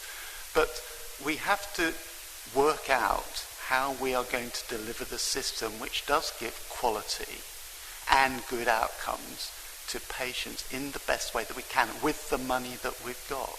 And this is the first example of it. I mean, it's very clear the evidence around level 3 is better in high units with high volume. Now, if you then ask me as an individual patient, wherever I was, where I would want to go if it was my wife, my father, my child, the answer, I'm afraid, would be very clear. It would be where the best care was concentrated. So this, to my mind, it's a theme running through all of these things. It's unpalatable in the sense that it doesn't have that geographical. It's also changing services that we have traditionally delivered in a different way. But I've seen as a clinician that the concentration on quality now is overwhelming. And the training we see now in general practice, I'm a GP, we see that the new GPs coming in training, the focus is on quality, very definitely, which leads to other complications. Less time face-to-face seeing patients because they're also learning, supporting that. They need to have time off to do that learning in a way that we came up in a different system, and I would say you're getting a better quality of care from those doctors, but it's how we deliver those services now. And this is an illustration of that type of process that we have to think about both as patients, clinicians, and commissioners. Thanks, David. So just the second point I think that was raised was the outcomes and quality for those 40 patients who would be at the John Radcliffe rather than the Halton if this change went through. So can I, because what I've heard consistently from clinicians across the board is that the outcomes would be better served, and I just want to just check that is what people's view is. Ed, is that something that we've established? Yes, I believe it is from what we... So the issue I'm looking at, Louis, as well, the issue isn't so much the impact on the outcomes for the patients who are transferred, it's the potential knock-on effect for the services, just so we're clear about that. Okay. The other point that came up was the transfer. So if somebody does need, who's on a level 2 to go to level 3, what's the ability for the hospital to be able to transfer? Can we just touch on that again? Because I think we have had some feedback on that, and what the specific mitigation is for that. Yes, we've been. There is going to be a dedicated team who will train nurse, anaesthetist to transfer that patient directly from a level 2 bed at the Halton to a level 3 bed at the John Radcliffe site. So yes, there is a highly trained quality team that will travel with those high-risk patients, or developing high-risk patients, I suppose, en route. Thank you, Ed. Right, I'm looking around to see any other questions, particularly on the critical care. I mean, we'll come back to the themes as well. Stephen? I just wanted to echo David's point. I mean, these are difficult and these are very weighty decisions, but I think there has to be a hierarchy of these decisions. And I think the outcome for individual patients, ultimately for us as clinicians, has to be the thing that matters most. And if the evidence supports the fact that by transferring patients to level 3 care in Oxford, they are going to do better, they're more likely to survive, they're likely to have less disability, then I think we have to accept and manage the changes to the system. And I think this is a trend, and it is difficult.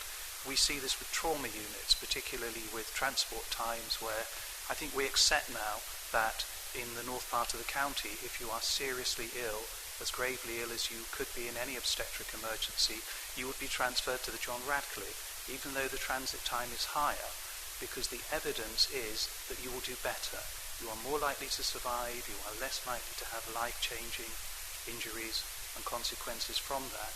And I think this is very difficult because the sort of surety and the reassurance of proximity of a service is something I think we all acknowledge and all understand, but ultimately clinicians, we have to weigh the evidence, and we have to weigh that difficult balance between whether having that degree of expertise, that degree of support, which grows as technology grows, which grows as expertise grows, so that people who are more gravely unwell have a better chance of surviving with better outcomes in a more specialist area, even taking into account the increase in travel time.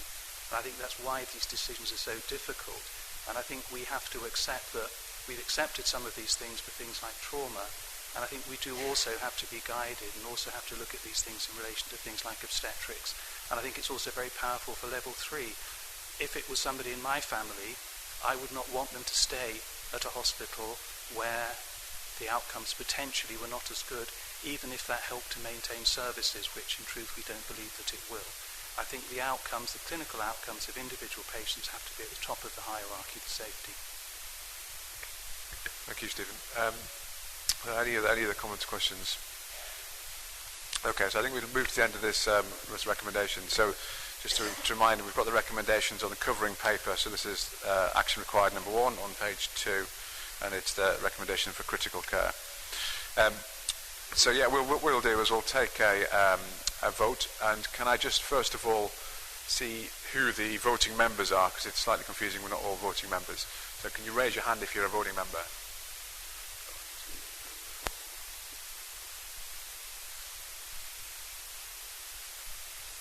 I'll make that 13. Okay. Okay, can I see those who are in favour of this proposal?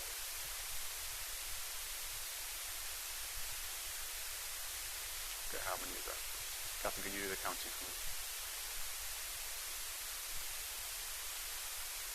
Okay.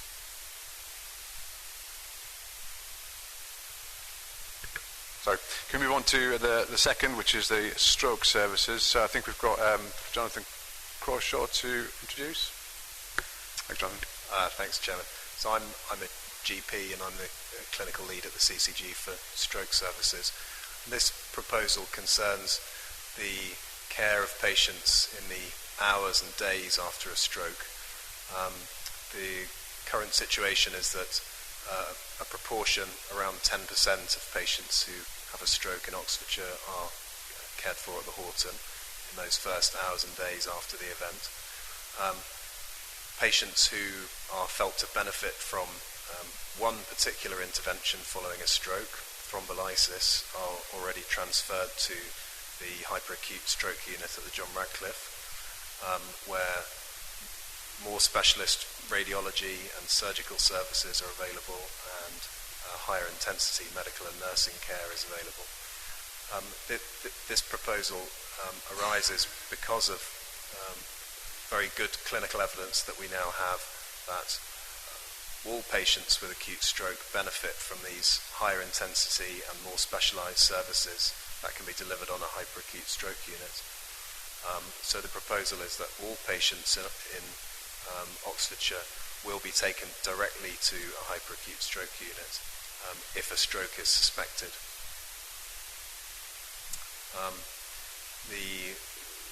The other element to this, which has been mentioned, is the early supported discharge service, and the idea is that this programme, which will be rolled out from its pilot areas across the rest of the county over the next 6 or 12 months, will support repatriation of patients so that they can have their rehabilitation after that initial phase closer to home or in their home. Just to respond specifically to a point that was made about transfer times, the people have already talked about the evidence being in favour of a longer transfer time to hospital where that allows access to more specialist services. It's true for trauma, it's true for stroke. What really delays access to the best care for patients that need that care within a few hours is being taken to another hospital first that doesn't provide those services. Being there for 1 or 2 hours, having an assessment, often not in the most timely fashion, compared with a high-volume acute unit, and then a further transfer having to be arranged from, for example, the Halton to the John Radcliffe. So taking patients directly to the best unit is the way to ensure good outcomes. Thank you, Jonathan. Okay, so can we have questions or comments, please, from the board? Louise? Thank you. Again, to play in comments from the letters that I read, primarily they were supportive of this particular change. The concerns were around the fact that at the moment the early supported discharge service is not fully operational, as members of the public have noted, and therefore there is a concern around putting into place something in advance of the fully testing that the service will work in areas where it is not currently working, and I would like assurance on that matter. Okay, thanks.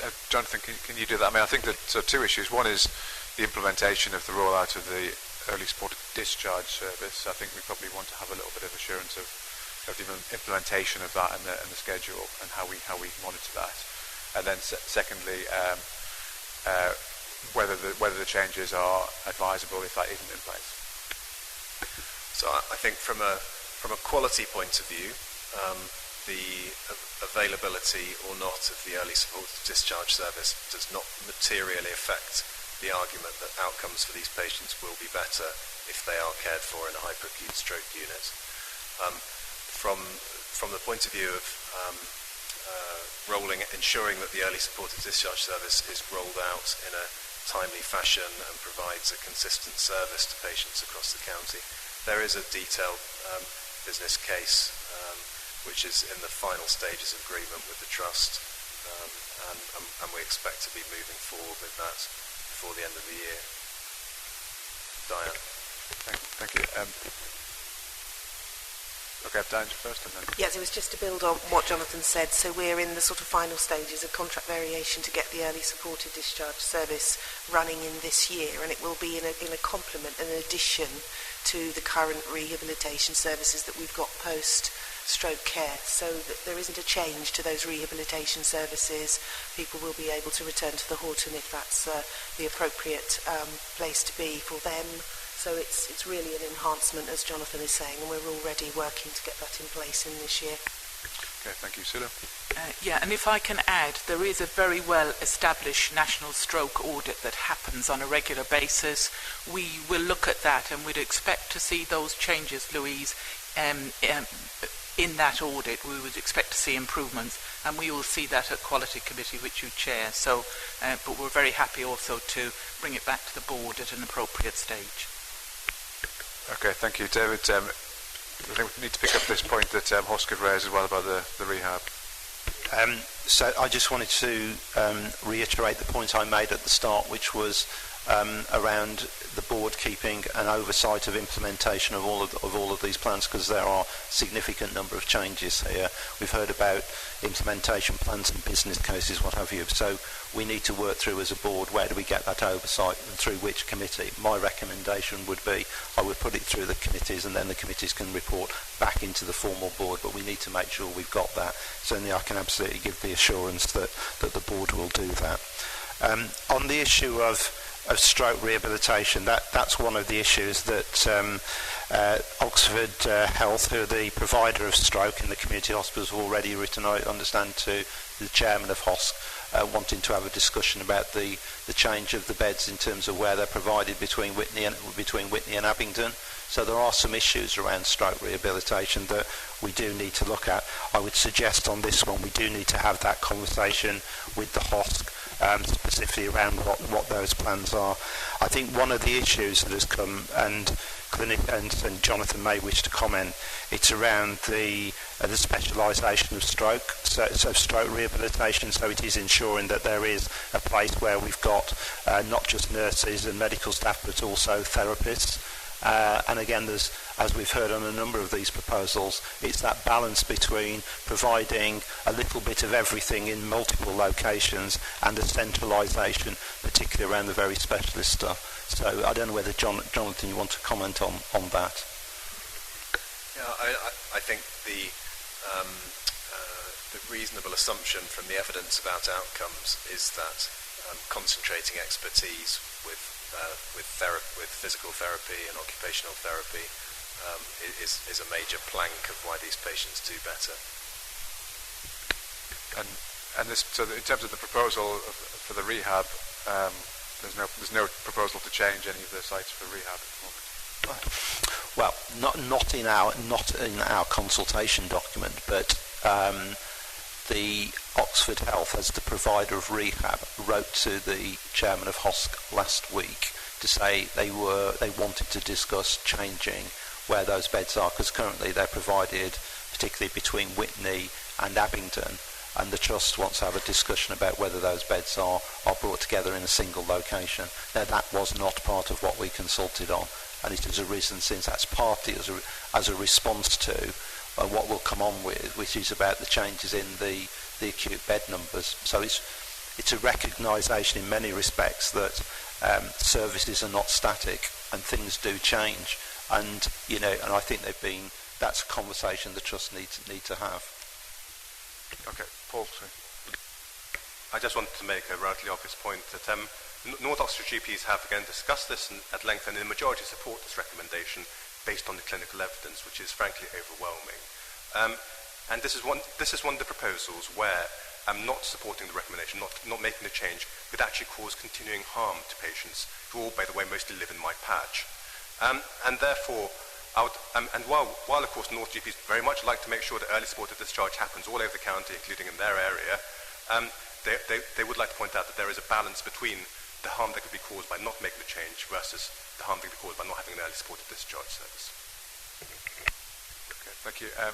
On the point of monitoring and ensuring the implementation, I think that's a theme which will come up, because there are other proposals as well that do require monitoring. So I think we need to just somehow draw that together towards the end, perhaps, so we work out exactly how as a board we're going to be sure that some of these projects are actually implemented. The other thing I just wanted to pick up was the change to the response time. Is anybody able to explain what that is exactly? Because it's a relatively new thing, and what impact that will have or not have. Dan, is that something that you're fully brief? I think it's still in development in terms of, so I don't think anyone's fully briefed in terms of the sense of us understanding the improvements that we will have. My understanding is that this is very much about much more assessment of the patient, taking more information and making a judgment about when the ambulance needs to be dispatched. We had before an 8-minute standard that had a specific listed number of conditions, that when those conditions were, so for example, if a patient needed a defibrillator, the ambulance is dispatched in 8 minutes, whereas the arrangements that are now being put in place are about really understanding whether this is a time-critical event and immediate response is needed. My expectation is this would enhance the response time within this, not make it more risky, but others may have comments as well. Okay. I suppose we should just remind ourselves that we should assume that SCAS would have been cited on any proposed changes to ambulance response times, and we have had a response from the Ambulance Trust that are supportive of these changes. So, the issue of response times for ambulances for potential stroke is an issue anywhere. Presumably, if we have concerns that the response time isn't going to be quick enough wherever you live in the county or the country, then that would be an issue. I'd be surprised if they change it so that they won't be picked up if you. It seems very likely. But I think, Jonathan, you made the point that going to the correct place is the priority, and obviously the quicker the ambulance, the better. But the key in terms of this discussion is making sure people go to the right place in the first place. Yes, I think that's right. I think whether the ambulance is with you after 2 minutes or 30 minutes you need to be then taken to the hospital where you get the best care. And the kind of patients that need the most time-critical interventions, within where hours make a difference, by definition, those patients need to be in a specialist centre in a hyperacute stroke unit. Thank you. Are there any... Sorry, Yeah. On 3 of these issues, there are issues for the ambulance service, and we have a letter from the ambulance service which gives a good response about their views. They have indicated that there may need to be changes in the clinical practice and the training of practitioners in order to better support people with longer travel times, as there will be more emergency transfers from their point of view, and they've also signalled that there will be additional cost. I ask, because we have no data on that at the moment, at what point we will get a case from them that relates both to cost and to safety of clinical practice. Right, okay. Yeah, sure. So the answer to that one, Louise, is that it's back to what I said earlier around the implementation plan. So you're right, we have the letter from the ambulance service. It's very clear of their view around on clinical grounds. But they have made other issues as part of seeing the detailed implementation plan. The logistics plus the issues, anything around the financial issues, we'll have to work through with the trust. So it is important that we do that. I don't think that the fact that we haven't got that actually really invalidates what I think we've heard the clinicians say here, which is that we'll get better outcomes for the patients by making this change. So that's what I said right at the start, is that what this board needs to do, if we're making these decisions, we need to make sure we've got a robust process for oversight of the implementation plans. And you're right, Chairman, that applies to all of these. It's not just to critical care or stroke, it applies to all of these recommendations.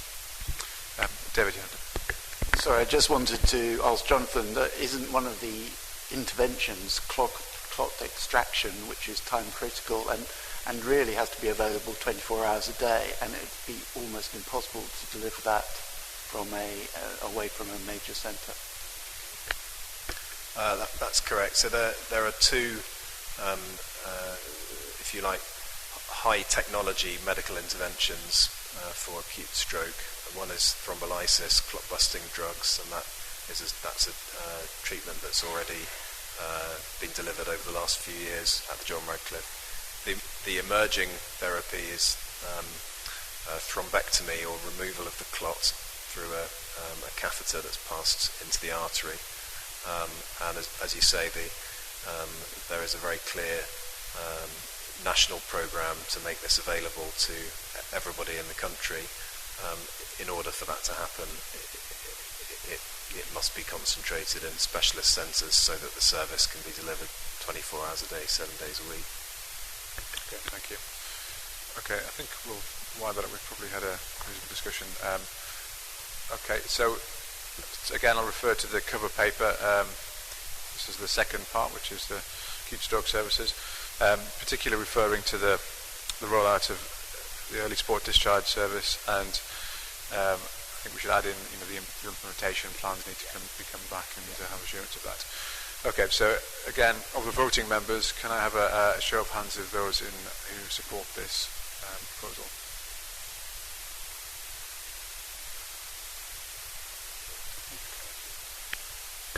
Right, the next one is the changes to acute bed numbers. I think, Diane, you're presenting this. Thank you. So this is around changes specifically to the acute bed numbers. As we all know, Oxfordshire has had a really long-standing problem with helping people who are medically fit to leave hospital, but for various reasons can't get the care that they need. We call this delayed transfers of care, and it relates to people who are waiting in a hospital bed inappropriately. In December 2015, Health and Social Care Partners agreed to work together to, as we called it, rebalance the system. And I'm delighted that Kate, our Director of Adult Services, is here as well today and can also follow up and comment on how I've described our actions and the impacts.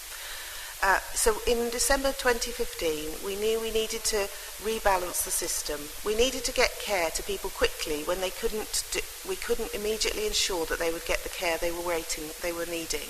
We needed to make sure those people were waiting in the right environment. reducing the known delay and deterioration that can happen in people's muscles, in their risks for infections, the other things that can happen when people are waiting not in the right place. This meant that we needed to most importantly make the shift to something called ambulatory care, assessment and diagnosis that it is determining before people move into beds whether a bed is an appropriate direction. So most importantly, this is about assessment diagnosis without the need necessarily to admit to a bed. We made some temporary changes which we proposed and discussed with the Oxfordshire HOSC in 2015, and then we presented an evaluation in 2016. As part of this work since 2015, we've created facilities, ambulatory units, to specifically support this assessment and clinical decision-making without assuming a bed or an admission was always the right answer. We created a multi-agency liaison approach.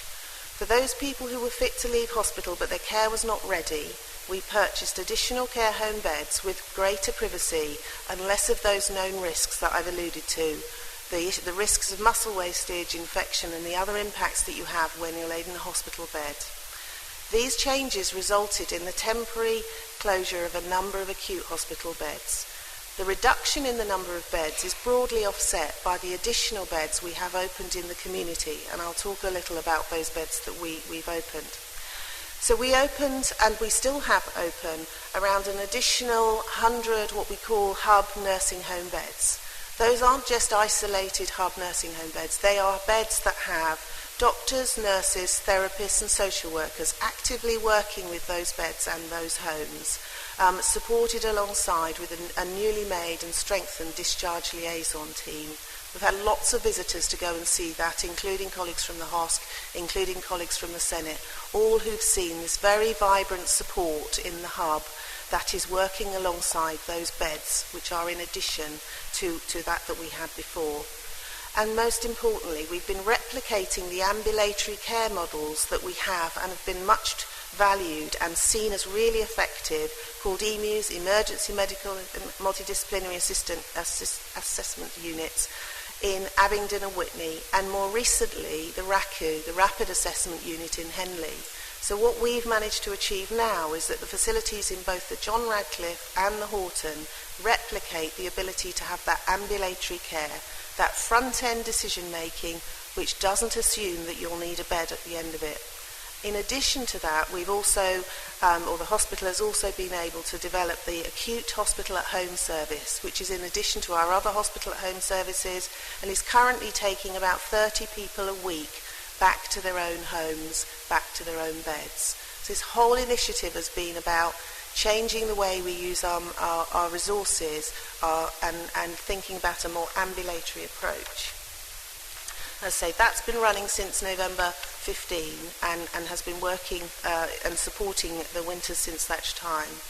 If I move now to the consultation, we consulted on making permanent the closure of 146 beds as part of this rebalancing the system.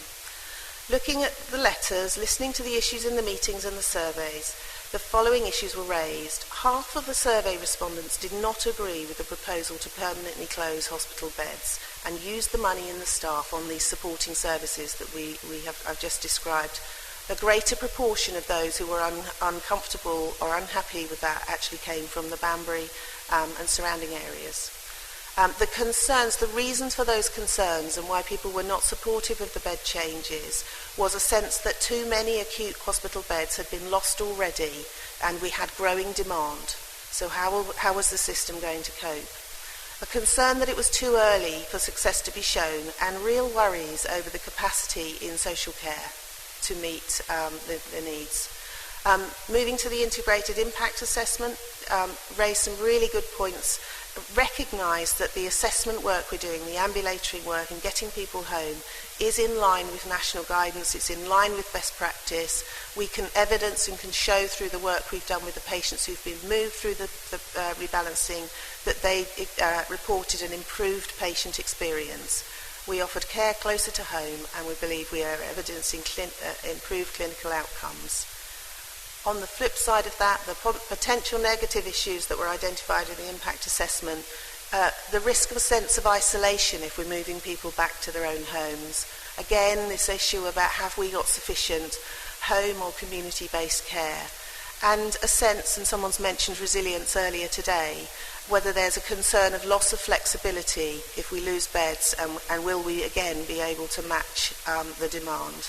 So a series of comments raised through impact assessment or through public feedback around whether this is the right way to manage the increasing growing elderly population and the demands in the system. So that's the point for the board to be thinking about. In making our decision today, though, we have to be mindful that during this rebalancing the system time, and in line with national trends, there has been significant growth in A&E attendances, 18% in the 2.5 years periods, and the increase in emergency admissions that also brings. And in that time, our length of stay for people over 65 has fallen by half a day, and we've managed a 7% increase in the number of people that we've admitted, but we've managed to discharge within the same day. So again, we have seen that growing demand, and we have managed some of that growing demand in different ways with a different length of stay. What's happened in relation to the delayed transfers of care is one of the key issues here. Our delays had been dropping, and there was a trend within. We have, however, had recent problems with the HART service, which is the Hospital Assessment and Reablement Service. We've got some real issues. It's endemic in a lot of areas that we look at around workforce and our ability to recruit home care workers, or in this case, reablement workers. That is a great service. It does a brilliant model of discharge to assess at home. Our need is to get more workers to go alongside that.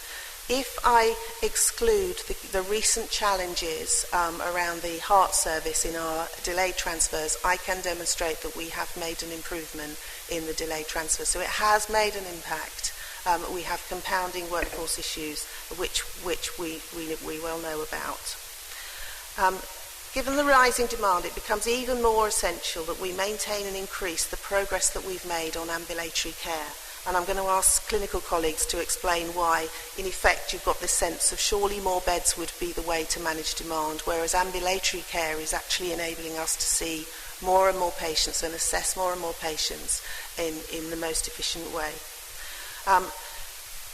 Listening to the things that we've put in place, the discharge liaison team, the new care home beds, the ability for GPs to be able to talk and get advice 7 days a week on making the right decisions about patient care. If we reinstate the beds, we will obviously lose the funding that we've got for all of those discharge liaison services and for the care home beds. We've got over 20 care homes we're working with in a really proactive way, spread right across the county, and we'd have to change that. This would be a significant backward step, I think, is the argument that I would certainly make, and I think the paperwork makes. Rising pressure in front door services means our redesign has ensured that we have maintained quality emergency care when we've had these peak winter periods. I also want to draw the board's attention to the new patient care test which came in. It's noteworthy in our decision making. The patient care test came in March 2017, so after the consultation had started. Simon Stevens, the NHS Chief Executive, announced this new test for hospital bed closures. The CCG took the view that we wanted to ask the Senate to undertake a retrospective assessment of our compliance against this test, and I believe our submission is amongst the supplementary documents that are available. This was considered by the Senate, again an emphasis, the Senate is an independent body reviewing our approaches. This was considered during the June and July period, and we've had the recommendations. So the Senate recommended that the conditions of the NHS bed test had been met by Oxfordshire CCG. However, they had the following issues that they wanted us to be really clear about. The first of is the hospital assessment and reablement delays. We actively must resolve those, and we are, but that's one of the stipulations in relation to this bed test. And the CCG must be really clear that we don't see a building up of the domiciliary delays, people waiting for home care. And they were very clear that they had only assured 110 beds of permanent closure at this point, and any further move to permanent beds would need to be taken back to the Senate for review. So I think overall I'm presenting something that we put in place since November 2015. It hasn't all gone perfectly. There has been some learning on the way. There's been challenges in the domiciliary care market and there's workforce changes. But there's some really powerful evidence of success through ambulatory models and managing more people, 550 people a month going through the ambulatory units that we wouldn't have if we didn't have them today. So that's why we're making the recommendation that we make permanent those things that we have put in on a temporary basis and have worked for the system. Okay, thank you, Diana. I think we'll have questions and comments if that's okay. So, Kate. So if I can add to Diane's introduction, a couple of points. So the main drivers here were that people don't remain in an acute bed for a day longer than they need to. And that in line with best practice, people don't make long-term care decisions from an acute bed. So that was the driver for this pilot that started back in November 2015. A couple of other key things. It wasn't a decision that was made in isolation, so this was not a decision made by the Acute Trust. It was absolutely made in collaboration with the rest of the system. So I can say from a social care perspective, we were at the table from day one planning out how this was going to work. A key component to it working was ensuring that we had social workers and occupational therapists supporting people on their journey to their long-term destination. They needed to be recruited to and they needed to be funded. And that happened, and they were funded by Health between the Acute Trust and the Clinical Commissioning Group, as were the interim beds within nursing homes. So on both of those fronts, resources shifted from health to social care to enable the model to work. Another key thing was that patients weren't disadvantaged as a result of this process. So it was absolutely essential that patients who were being transferred into the hub beds had the same outcomes as they would have done if they weren't immediately able to go to their end destination. So we did some really clear modelling about what that would look like. There was good scrutiny from HOSC, and we continue to this day to ensure that we are tracking what the outcomes are for those patients. Thanks, Paul. As you may imagine, the North Oxfordshire practice has been discussing this also extremely extensively. And their view is mixed, I think it's fair to say. On the one hand, they understand that the changes it's not about the loss of beds or the loss of rooms, it's about the fact that the staff and resource can be put elsewhere. And for instance, it's allowed the creation of the introduction of the emergency assessment unit at Halton for the last year or so, which is actually an extremely welcome and effective way of dealing with patients whom you don't think need admission and probably wouldn't benefit from admission on balance, but you do need some input from. It's pretty much one of the very definitions of ambulatory care. And the way that you can reach a consultant at Halton and discuss the patient with them, and they'll go, fine, we'll see them today or tomorrow, and maybe they'll need to be admitted, but mostly maybe they'll be fine with transfusion or some other treatment. That's been very much welcomed by the GPs. On the other hand, they would like to note that the loss of acute beds has been proportionally higher at Halton, and they are concerned about other issues such as we discussed already, the performance of the heart team. So overall, they cannot reach a consensus. Thank you, Paul. David, there's a few points which we need to bring out, I think, as well, from what we've heard already. So this is part of looking again at pathways which have sort of grown up over time and actually now faced with a huge demographic change and frailty in subacutes, the unwell patients, that we have to remodel it because it is not working, and that's an important part of it. So you want to prevent people going into hospital if you can. If they touch base at hospital, they want to be turned over as quickly as possible and get back home if that's possible. If they do have to go into hospital, they need to stay as short a time as possible. And then if they then have to move on for other types of treatment, rehabilitation, or even going to long-term care, is hospital the right place for them to wait? So those are all the bits that we're looking at. Now, one of the things that Diane talked about is the ambulatory assessment units. So we didn't have one in Oxford City. It now serves the whole of the county. It's available there if you need it, but particularly for Oxford City, we didn't have an EMU, which had in other areas which served that purpose. We now have it. It's transformed a lot of the care that we have in Oxford City. It means that we can get people, if we can get them up there, they can be assessed, they can have tests done, they can have CT scans, they can be turned over in the day and sent home with appropriate support. So that's the model which is is transforming things in the city. It's not perfect, but it is the start of a whole process of remodelling this. The other bit, and I talk from experience, is that I had 2 frail elderly patients, both of whom ended up in hospital. It sort of seems counterintuitive as a member of the public that hospital would not be the best place for them to be.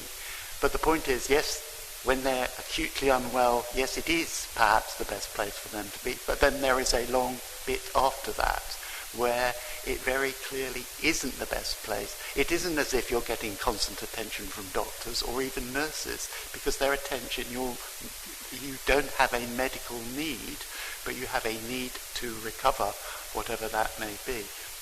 And my test for that is, if you go into a ward and you see somebody lying in bed and they don't need to be in the hospital, why are they not sitting by the bed fully dressed? It doesn't, and the reason why it doesn't tend to happen in hospital is because the whole environment is not geared to that part of your recovery. It is because they are busy doing other bits which they do have to do, and it's not the right attention. It's not that they don't give good care, but because they have to sort out who they give care to at any particular time. And there are better places for that sort of rehabilitation to take place. It's not in an acute general hospital where you do not need the attentions of doctors and very specialised nurses. You need another sort of attention. You need compassion, time. You need, to be able to establish a normal life for yourself. And it seems counterintuitive, but that is what is really required for a lot of these patients. And you should see in the diagram, you've seen there hasn't been very little change in the total number of beds. It's just what type of beds you have where. And that's the important bit. And we have to address that. It's very important. This is the first bit of addressing that. Thanks, David. There's two points I think we need to explicitly cover as well. I think first of all, part of the reason why I think as a board we approved the pilot of this in the first place was that, given there's not a lot of spare cash floating around, the money that was released was reinvested in services, as David described, the ambulatory assessment unit, the acute hospital at home, the liaison hub, the nursing home beds, all of which were to support people being able to be looked after quickly in hospital and supported at home. One of the things I just want to make sure we're absolutely clear on is that those structures and services are permanent if we agree to this. So the investment in those services is tied down effectively. So I'm just looking for assurance that is the case should we agree this. Yes, the funding from the CCG, which was supplemented to the recycled funding, if you like, within OUH, is in effect laid out in the Better Care Fund agreements that we have. And that's not to say we won't continually look at how we keep investing and using the money that we've invested as well as we should, but that is a recurrent budget that's built in to the contract agreements with OUH, and we'll obviously expect OUH to retain the investments that they have been making as well. Chair, thanks, David. So just to add to that and to emphasise again the point that Diane made, and if the board was to decide no, that we're rejecting this proposal, all of those alternative services which are being funded have to be closed down to reinstate the beds. And that is not just about the money, it's also about the staff, because this is about, and we've already said there's a big workforce issue. It does seem counterintuitive, given the problem that we've got, whether we want to unpick all of what we've done here. The point is, and I think again the board has heard, I mean, we repeatedly, don't we, as a board, we keep bringing back every time at our regular board meetings, where are we at around delay transfers, what work is being done. There is a plan that we have in place. It's a joint plan between the health service and with social care on that. But the work isn't over, and we've got a series of things that we are doing to deal with some really difficult issues, particularly around the workforce, and particularly in the social care workforce that we have to deal with. It does seem to me that we should be concentrating on sorting that problem out rather than going back around and say, well, no, it's not working, so let's reverse what we've got and let's put in another 110 beds. I really would advise the board not to go down that route, and I think you've also heard that from the Director of Social Services as well. So, the other thing I just want to bring out, which you may bring out as well, Louise, is that what we've been asked to is to agree to make permanent the planned closure of 146 beds, but that's 110 that are closed, but the additional 36 will only be made permanent if there's been significant progress in reducing delayed transfers of care numbers. So I just want to just get a bit more explanation of that and what that process will be. But Louise, is it a separate point and bring it in afterwards, or is it linked to the last one? I think it supports that in that it's the public's view has been very clearly expressed. It is a county-wide issue. This is the only one that is ultimately fully a county-wide issue, since there are beds at both the JR and the Halton implicated. There are, though, concerns about the disproportionate nature, which the GPs clearly also echo, and therefore there are issues around equity and access, which the CCG needs to be mindful of, and we need to make sure that we have processes in place to make sure that there is an equality of access to high-quality care. I would also say, with an evidence-based approach, the evidence is good for this kind of service going forward. There is good evidence, good, robust research evidence to support these types of services. It's up to us to make it work best for our patients. Thanks, Louise. I wonder whether there's anything we can do to look in the future about trying to evaluate whether there's a differential impact across the county as well. Okay, can you pick up the bed numbers and what are you going to do about that? So if we go back, I think just over a week, we count the number of patients who are delayed in hospital, delayed transfers on a weekly basis. We had 170 across Oxfordshire, which is one of the highest numbers in the whole of the country. A plan has now been developed to get that number down to 120. So that's the joint plan that's being worked through. We are being challenged, though, by the Department of Health and the Care Quality Commission, who are about to do a visit later in the year, that is not ambitious enough. And indeed, on Monday, I was challenged by a member of HOS to say, well, that certainly isn't ambitious enough. Why aren't you getting the number down to 0? And I think that is a very, very fair challenge. And I think that it's one that the system needs to be aiming at that. My response, of course, was that firstly, if we do get the number of delayed transfers down to 0 from 170, then we will have to come back to the HOS and talk about a further reduction in acute beds of that sort of order. Otherwise, we're not able to keep the beds in the system when we've reduced the delayed transfers. And that's partly around staffing, it's partly around the resources. So the first stage is down to 120. I think the board would accept the recommendation from the scrutiny committee, which effectively is saying, as we've been saying, that there does need to be, we cannot make further permanent reductions in beds until we've seen that reduction in delayed transfers, and that there's been another assurance by the clinical senate, and that's part of the NHS England process, and that would include Arash, obviously discussions with the HOSC on this issue. Okay, and also coming back to the CCG as well, I think. Yes, that's to assess any potential plans before they happen. Okay. Can I bring in Stephen? Sorry, yes. I just wanted to say something about strategy and resilience, since it was raised before. I mean, I've been a GP for about 30 years now, and what we've seen is an enormous growth in the number of older people, and the number of older people with a lot of complex medical conditions, and there's nothing to suggest that that's going to change. And the evidence is that for looking after those group of patients, having this sort of ambulatory model is very good. It's good for patients. It's very supportive of primary care. And as I alluded to earlier, it gets better clinical outcomes. So whilst it may be reassuring to see numbers of beds, without having those clinical models and without developing them, it's very difficult to see how we're actually going to have the resilience in the future to deal well with these group of patients with complex, multimorbid conditions. And many of my older patients fear going into hospital there's a reluctance to go to hospital, and it's been possible for many of them with the ambulatory units that have been enormously helpful. We've been able to intervene slightly earlier in things, get better clinical outcomes, get less decompensation for them. So I think when we start to look about resilience and we start to look at the future and we start to look to planning healthcare, I think we do have to look at both the community setting and look at the hospital setting. And if we neglect the ambulatory side of things and the complex elderly and multi-morbid group of patients, then I think there will be very significant problems that we will get that would not be solved simply by putting in a few more hospital beds.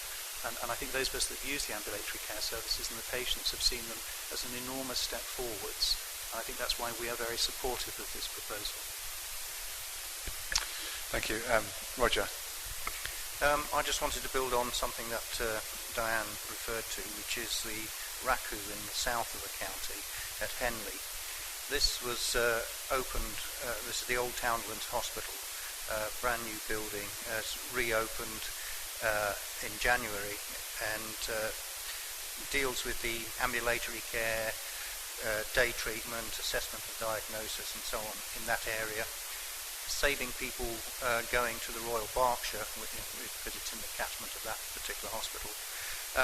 But the integrated working between social care and the various healthcare providers has been very positive in that area. And although beds were reduced from 18 to 11, and there was very strong community negative and resistance to that happening at all, we now have a situation where that has completely moved around, and we are now getting very positive feedback from the community, very positive press reports and so on how the whole thing works. And that is an example of how we've moved things forward, and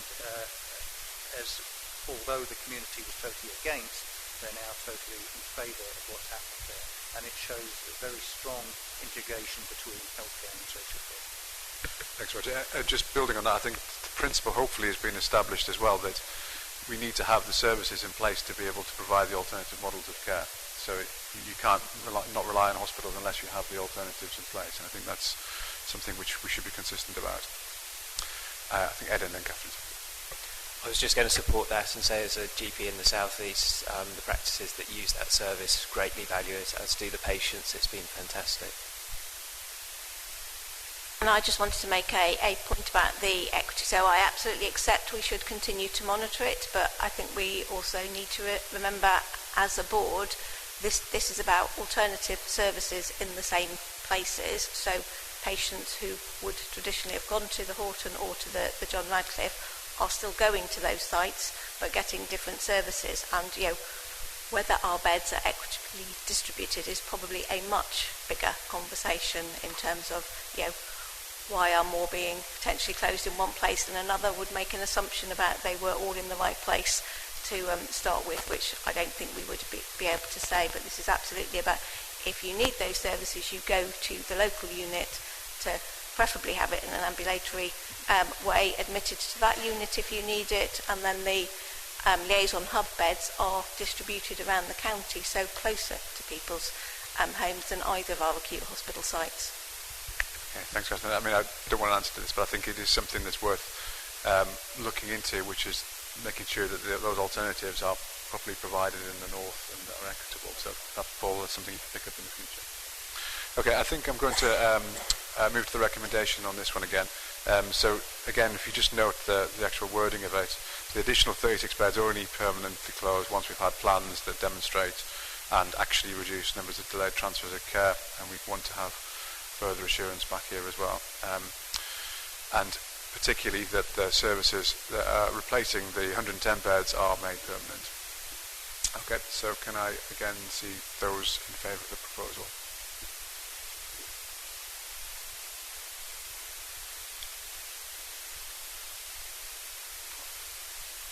Thank you. Okay. Apologies, we are running late, you will have noticed. We have still two major parts to come. So what I'll propose is that we have a very short comfort break, just 5 minutes. And I know we're scheduled to finish pretty much now, but I think hopefully everyone will agree that it's important that we have a full and proper debate and discussion, please, and give the items enough time. So literally 5 minutes, please, if that's all right.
So the next item we have is planned care services. So I think Paul Park, you're going to introduce this one. So thank you. As they say, and here's some good news. The plan, as everyone who's read the case will see, is to develop and greatly expand planned care services at Halton, including outpatient clinics, investigations, day cases, and elective surgery.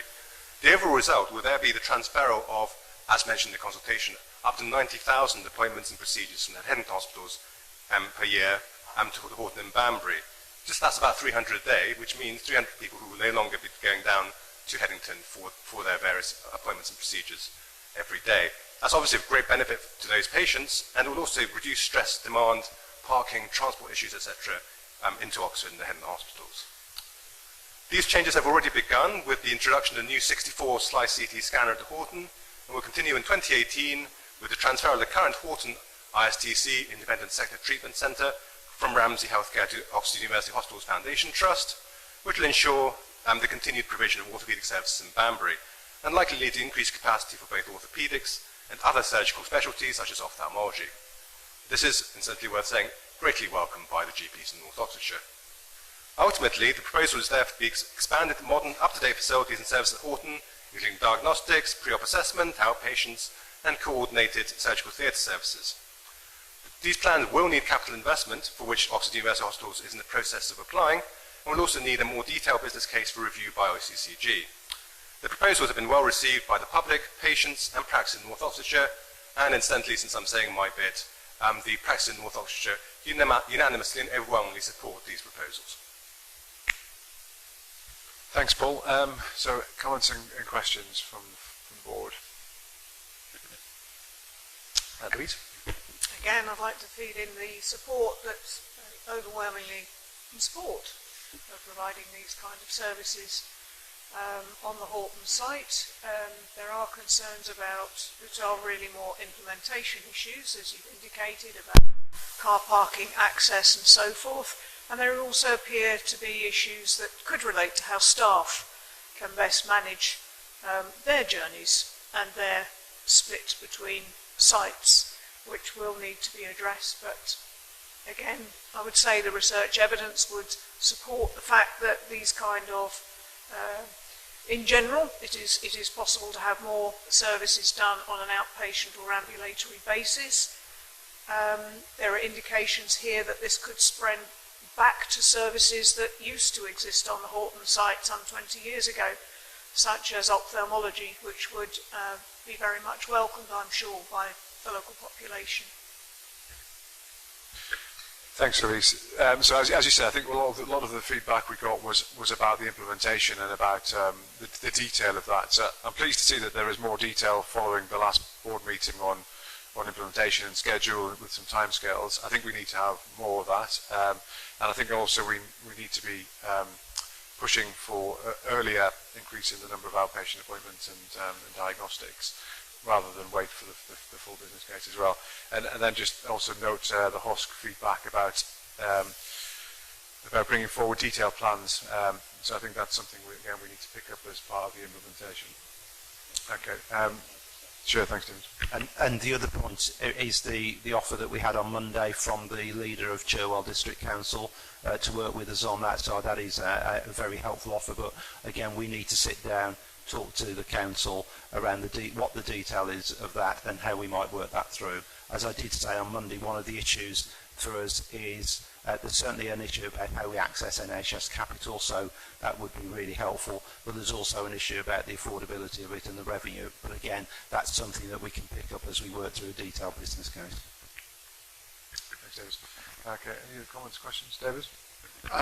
Obviously, we discussed this in our locality in Oxford City, and everyone was extremely favourable about this, of course. I mean, partly, if you look at this in the whole plan, I mean, this is probably, in terms of numbers and the number of people it affects for Banbury, is absolutely, a huge change in delivery of care, which is absolutely vital. In terms of Oxford City, it seems to be a very good way of stopping or improving the parking situation locally in the OUHT as well, but that wasn't our primary motive for supporting it. Thanks, David. Can I just remind everybody as well to speak into the microphones and also try and address the audience as well, because I think there's a bit of feedback that it's slightly hard to hear people, particularly at the sides of the board. So just speak in the microphones and speak forward as much as possible. Okay, any further questions, comments?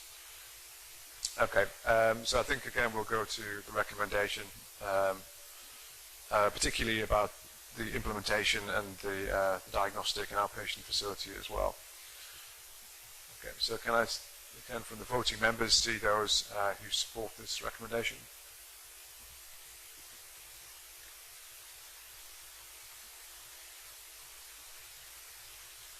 Thanks, Catherine.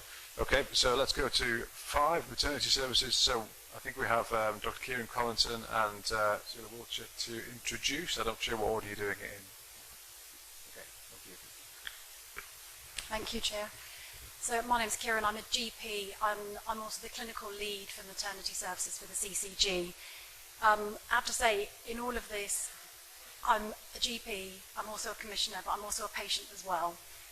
So everything that I have looked at and reviewed in this process has been purely from a clinical and evidence point of view. I am a doctor, I'm a scientist, and that's the way I operate. And I know many people here have also said that that has to be based on evidence. And the bottom line, it's all about a quality service that is safe. I cannot stress that enough. And I can totally understand why this is a really emotional and difficult process to go through for patients.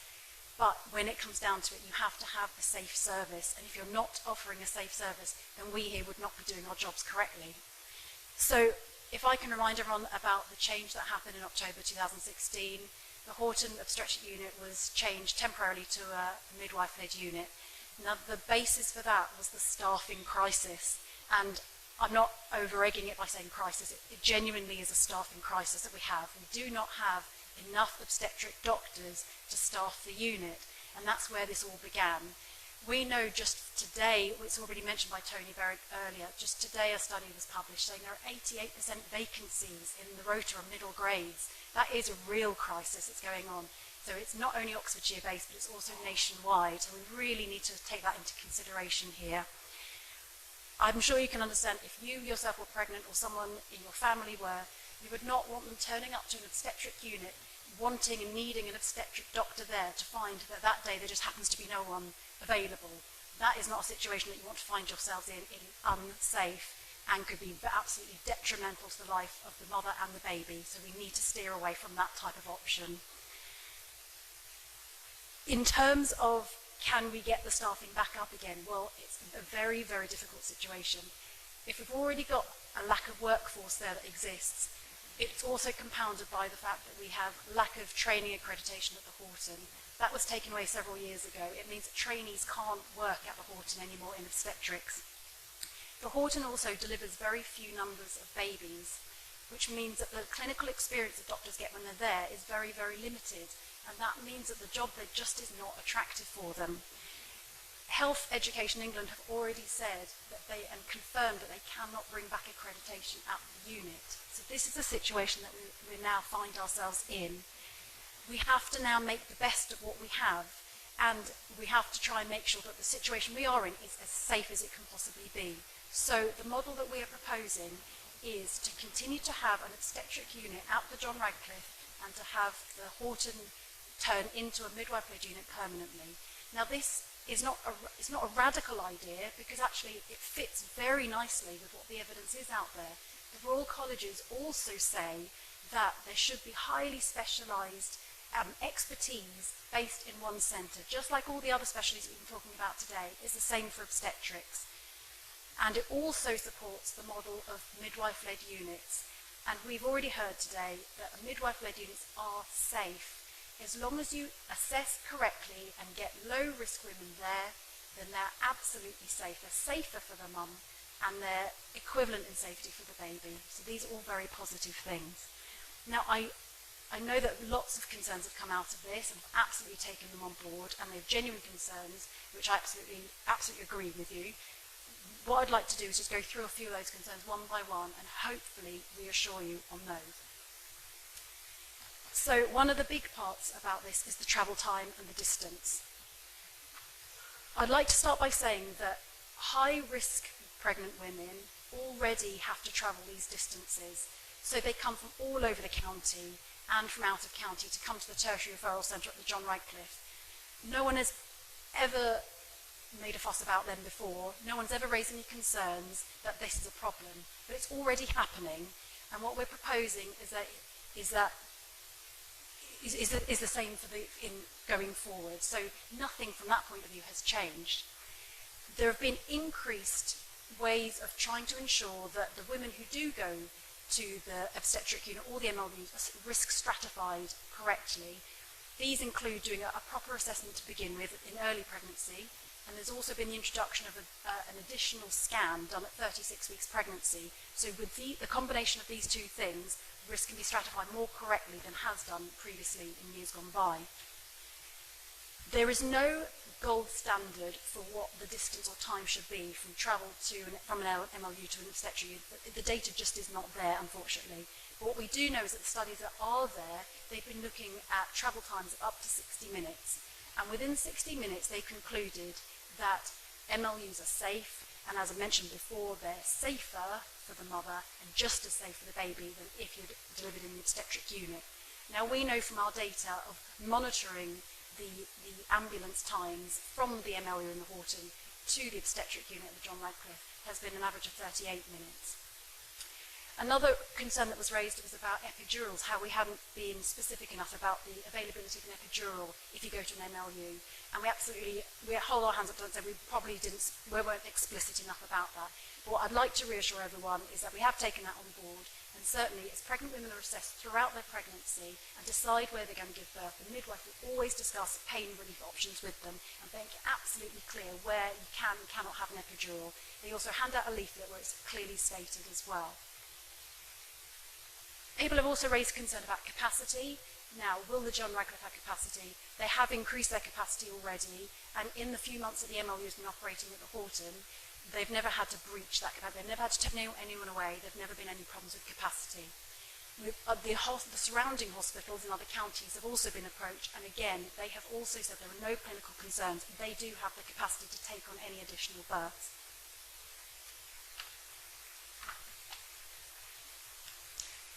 We've approached SCAS as well. Obviously, they play a very important part, not only in obstetrics, but also in many of the specialties we talked about today. They, again, have confirmed they have no clinical concerns when it comes to the potential in the increase of ambulance journeys. Now, we've talked a lot in the past, and you have brought up a lot in the past about obstetric rotas, and as I said in the beginning, the crux of this is the crisis in workforce, and that is a genuine problem. So we have had to look at potential ways that we could try and overcome this in order to keep the Halton open as an obstetric unit. Now, if I pick out a couple of those in particular, the staffing crisis is particularly in middle grades. It's all doctors, but particularly middle grades. So could we have consultant-led, only consultants, running the Halton and the John Radcliffe? Is that a possibility? And that is something we've looked into. Now, that would that would require 23 extra consultants to be recruited in the trust. That's a lot of consultants, and it's just not viable in order to do that. We've also looked at other things like hybrid rotas, and that's having a consultant who shares the rota essentially with a middle grade doctor. Now, we already know that there's a shortage of middle grade doctors, and we already know that the Halton does not have training accreditation, so middle grade doctors can't go to the Halton. So therefore, you're left in a position where if you've got this hybrid rota, you've essentially got consultants covering the Halton and middle grades covering the John Radcliffe. Now that means drawing out the highly specialised obstetricians from the John Radcliffe, which has highly complex patients, and taking them to the Halton, which has very few births, and leaving the really complex women with the juniors. It doesn't make sense that way round. It's not the safe option to do, and it just isn't clinically viable. I'd like to just go back to the first thing that I said was, this is absolutely about safety. I am a doctor myself. I need a safe service to be out there. I would not be proposing things that were not safe. And I hope you can be reassured by the process we've been through and the fact that the emphasis is on quality and safety. And as I said, I'm not only a GP, I'm not only a commissioner, I'm a patient too. And these are absolute priorities for me too. And I really hope you can be reassured by that. Thanks, Karen. Well, just to say that during the period that the MLU has been operating, both the CCG and the Trust have been keeping a very, very close eye on quality and safety and what's happened to patients. And that is really important and will continue. I would also just like to say that we are aware of some of the concerns about individuals that have been brought to our attention. We would never want anything untoward to happen to a patient. Unfortunately, that does happen from time to time, and unfortunately it appears to have happened in this case. But they are rare events, thank heaven. But we do broadly look at all the elements around quality and safety monthly in this instance, and the Trust does as well. So we're in very close collaboration in looking at that, and that scrutiny will continue going forward. Not just for the Halton should the decision be made to keep it as an MLU, but for all the midwifery-led units in the county. Okay, thank you. So we may want to return to that. Chairman. The North Oxfordshire practices have discussed this issue most of all, not surprisingly. And of course, it's worth noting that the North Oxfordshire practices aren't the only practices who send patients to the Halton to have babies. And however, they were extremely unhappy, as they've made clear throughout, about the temporary change. But in discussions, many discussions, they generally agreed that the temporary change was unavoidable. In the recent, most recent discussions, the renew of the steer, as it were, their support for this recommendation was therefore mixed, but there was a slight majority of practices in support. Thanks, Bob. Questions and Miles first. Kieran, can you just confirm, the reason the training accreditation was lost, presumably it's because of the number of births that were going on there, and that's why it's unlikely to be reinstated in the future. And also one of the questions refers to conversations with the Dean as well, so you might be worth just picking that up at the same time.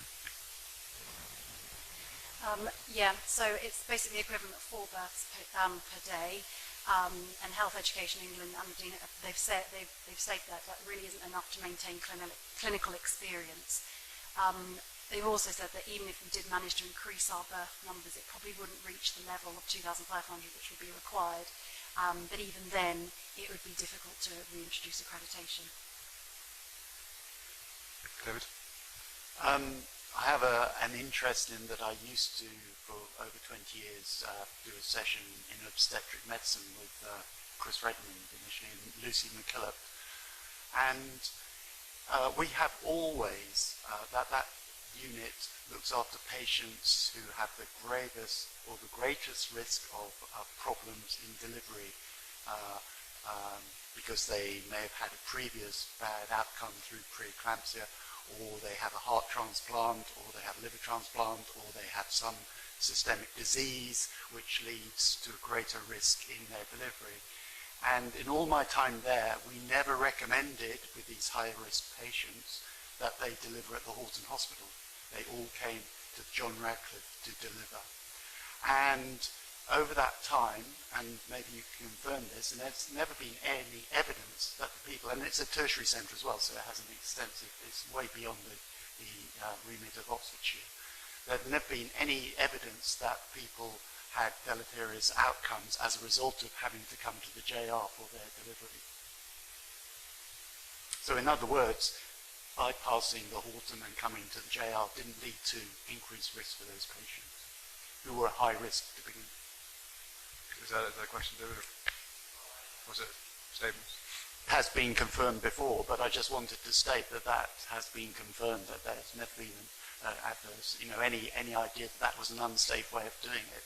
And this is what we're advocating, which is the whole tenor of how obstetrics is delivered now. You stratify according to risk. Risk changes over time, and you try and get people to the right place at the right time. The other thing to say, as you probably did say, is that childbirth is intrinsically risky. You can never eliminate all the risks. If you look at it's the most quality assured medical service that we have. It has a very fine tradition of looking at quality. They used to publish triennial reports on maternal deaths. They look at near misses. It's now an annual report. And when and all the cases where there have been deaths are looked at by independent reviewers, and always there are elements where services can be improved, and the service and the whole of obstetrics responds to that very quickly. So they've looked at anaesthetics, they've looked at dealing with hemorrhages, they've looked at sepsis. But interestingly, of all the cases, there's always a band of maternal deaths where all the best care was there, but unfortunately the mother still died. So in other words, it is intrinsically some danger. You can never eliminate all danger around childbirth. Further comments, questions? Just to respond, Chair, to David's point again, we regularly look at the information from the Trust around caesarean sections, instrumental deliveries, and there's nothing to suggest that there's been anything where things do go wrong. We've got a serious incident process, so the Trust has an incident process, and there's a serious incident process where things are looked at, as you've indicated, in depth. So. There were some questions about capacity at the John Radcliffe, I think, that were raised. I think one particular thing we need to establish is making sure that we have safe rotas and ratios of midwives and obstetricians to patient births. There are some figures in the paper, which is good to see. I just wonder if anybody can assure the board about capacity at the John Radcliffe of the midwives.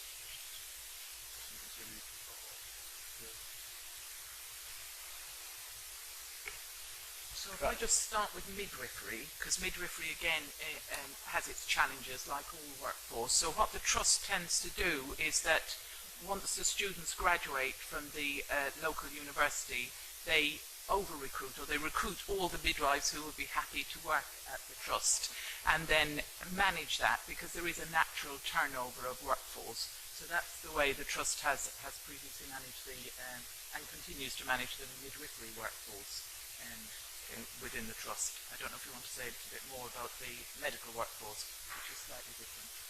And the other thing to point out is that maternity support workers are now that's a growing role within the Trust that supports delivery of care.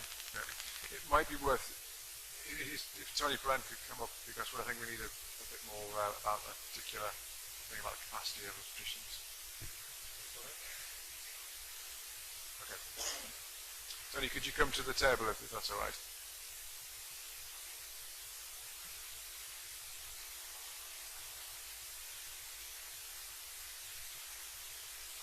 So I think in the past, certainly in the last board meeting, but also actually in previous board meetings, we've had discussions about the ratios of obstetricians to births and trying to meet the college target. So I guess it's a question of how we can achieve that and making sure we have safe, sustainable services obstetrics. So I think, as you've heard from Dr. Collison, the target we require to meet if we're to meet the college recommendations around hours of consultant time on an obstetric unit is further consultants in Oxford and 16 consultants in Banbury to run an obstetric service in Banbury, 23 altogether. But also, particularly if we were to adopt this recommendation, what would be the impact on the John Radcliffe in terms of the capacity? Would John Radcliffe have enough doctors and midwives to cope going forward? And what can be put in place to make sure that happens? So the answer is we believe so. When the temporary closure was announced in October, we took steps to increase capacity within Oxford, for example, in the Shires alongside the midwifery-led unit where we opened up extra capacity. We opened up extra capacity within the delivery suite, and we made arrangements for the elective cesarean section stream of patients to be managed outside the delivery suite itself.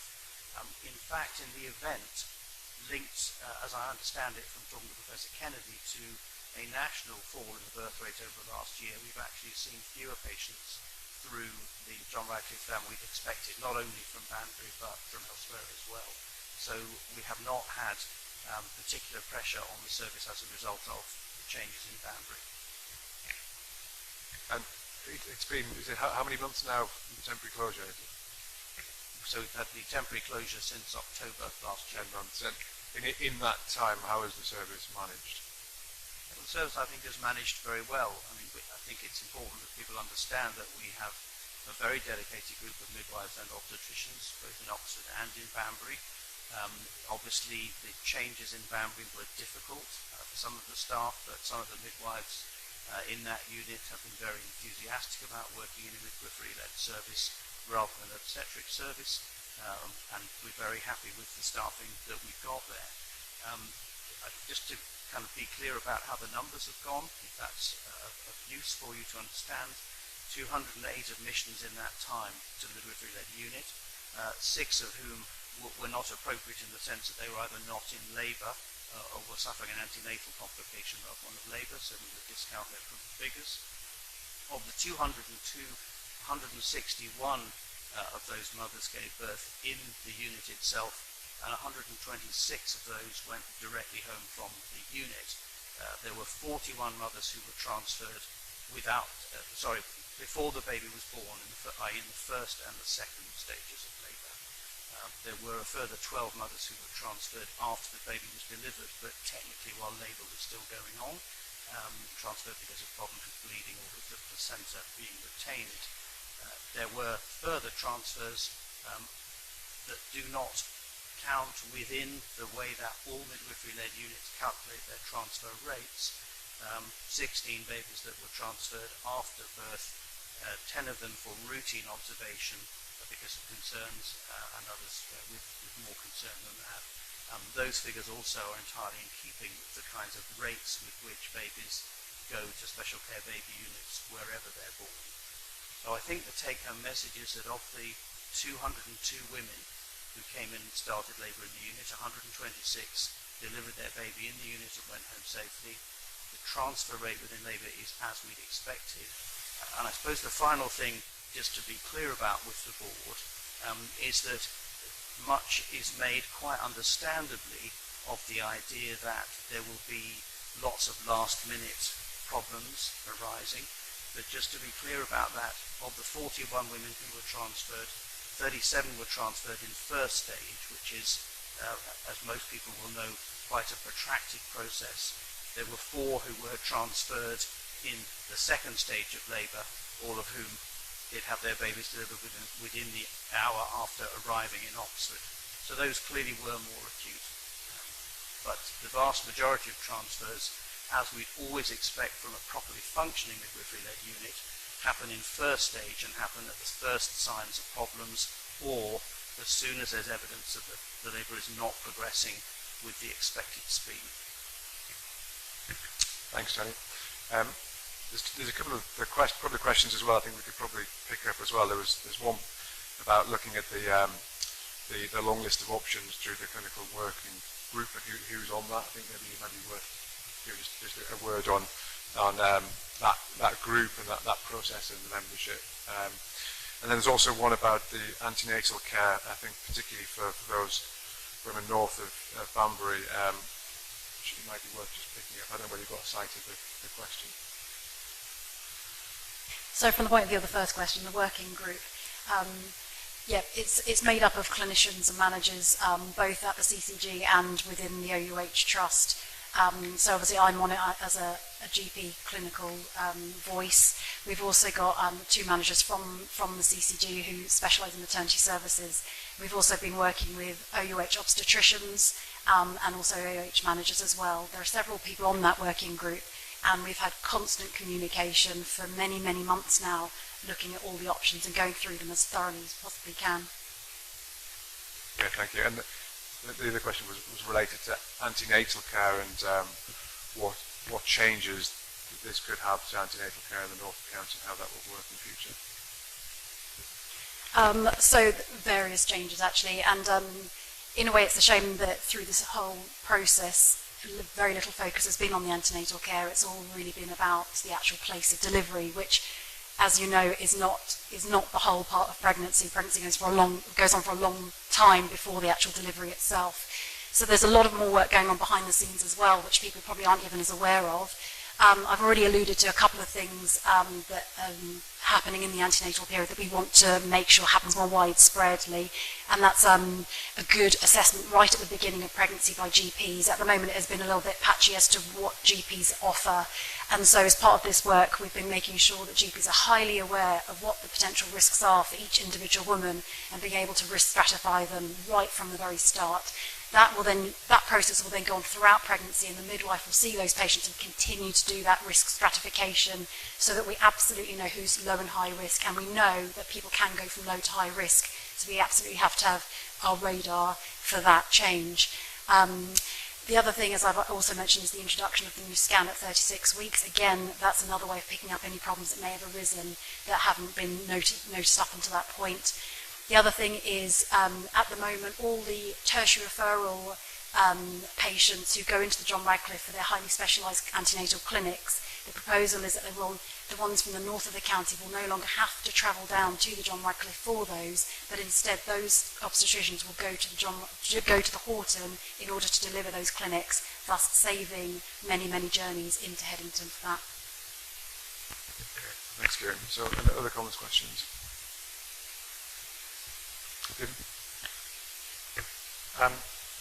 Just for assurance and given the strength of feeling, can I ask whether it has been explored whether any of the adjacent trusts in Warwickshire or Northamptonshire would have seen it as being viable to provide an inpatient obstetric service at the Halton?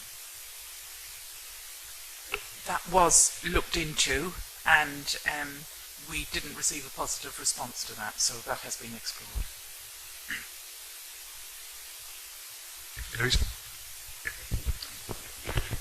As you can expect, there were very, very strong views expressed throughout the consultation and in all the 1,200 letters that I reviewed or comments. They were all against this particular change. And I won't dwell on that, but what I want to dwell on is a couple of points about evidence. And one of them relates to distances travelled. At the moment, you've heard already a number of statements about evidence and about distance and about it possibly being safe for transfers under 60 minutes, not transfers, evidence from birthplace study that it is okay providing you get to the appropriate obstetric care within 60 minutes. All of the evidence, and including the international evidence, is not very strong. All the studies have significant flaws. And one of the issues here, really, is that age-old statement, an absence of evidence is not the same as evidence of absence. In other words, we don't actually have evidence that is strong around distance, but we do know that there are adverse events, and they do happen. And it's a balance of risk that we are taking, and indeed clinicians are taking all the time, between better services for many but potential for greater harm for few, and those are the problems that we have to deal with when it comes to evidence. I want to comment on how travel times have been estimated for blue light and for car travel. As I understand it, the evidence was garnered from real patients, if you like, not directly, but from their record of where they live, the area where they live, and the travel that they made or could make to the two units, the distances. Now that is a good thing, it's done on actual patient journeys. But I do have a problem with what I understand to be the methodology for how journey times have been calculated. As I understand it, averages have been used for a 24-hour period for these journeys. In other words, an average which would take account of nighttime, daytime, etc., and therefore would be an average, literally an average. But journey times need to take account of the extremes, and the journey times we know from other evidence that's been presented in the business case, that journey times are much longer, both for blue light, they are longer for blue light, and they're significantly longer if you're in your own car at times of congestion. So I have concerns that those travel times essentially underestimate the periods which could be of critical risk for individual patients. So that is of concern. And that evidence, I would refer you to figures 11 and figure 9 in the supplementary documents that have been provided, which make it clear that the removal of the obstetric service does increase the journey times, the potential journey times for mothers from the north of the county, and there are areas where if you add together the time to get an ambulance to somebody and then to transfer them, call, collect and arrival, which may increase the times to between 60 and 75 minutes, which I think is of concern. And we do have evidence from some cases that have been referred to already by Sula. They are thankfully few, but there have been indications where there are adverse events, and those adverse events need to be investigated, and they are investigated. But where there are real concerns, it is important that, if necessary, there is external review of those cases, so that lessons can be learnt, and so that there is no postcode lottery by distance from Oxford. My second point relates to workforce, because all of this would not be a necessary choice, which is essentially, as I say, good for some, but less good and potentially harmful for others, if the workforce problems were not there. But I don't believe there has been critical analysis of the options sufficiently, and I think they are potentially insoluble. I believe that further work could be done and should be done to look at the options for staffing, including rotas, mixed rotas that we have been referred to, resident consultants, use of non-training middle grades, and that those options should be thoroughly scrutinised, and also that the costs of those, which we've been referred to as costly, well, we haven't seen any evidence of cost, at least I certainly haven't. I would like to see evidence of the rotas, I would like to see the evidence of the cost, and I would also like to see evidence that assiduous efforts are made, really assiduous efforts are made to continue to recruit the appropriate workforce. I'd like to draw your attention to a document that we were given very recently, which does refer to some of the expert evidence that has apparently been considered by the working group. Further to our recent conversation regarding hybrid rotas, I feel that I should clarify one or two things. Until there is strong evidence that consultant presence on the labour ward for 24 hours a day is associated with better outcomes, we feel it would be more appropriate to put forward the idea of hybrid rotas to allow flexibility both between and within units. 100% consultant cover is very expensive and would require a massive increase in numbers. We will be developing the work on the workforce modelling with Health Education England, and hope to be able to provide more useful suggestions on how effective staffing may be achieved on existing budgets in units of different sizes and complexity. And I'm reading from a letter by Mary Ann Lumsden, Senior Vice President, Royal College of Obstetrics and Gynecology. Thanks, Louise. Can we pick that one up? So there's a couple of things about transport and travel, and then we've also got the rotor and the staffing. So I'd want to split the response about travel into two. So obviously yes, in the overall impact assessment, we've got average blue light journey times, but from the work that Sula has alluded to, for all of the transfers from MLUs to obstetric units, we have mean average, we have median average, and we have range, and that will continue to be looked at. And those are the blue light journeys, if time critical, that are the most urgent. My understanding of the travel analysis, Louise, is different to yours, and we will get absolute clarification. But in the integrated impact assessment on pages 79 and 80, you have got private vehicle travel times, 2 units without the Halton.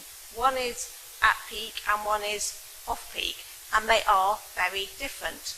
And all of this, and as you've said, it's balance of risk.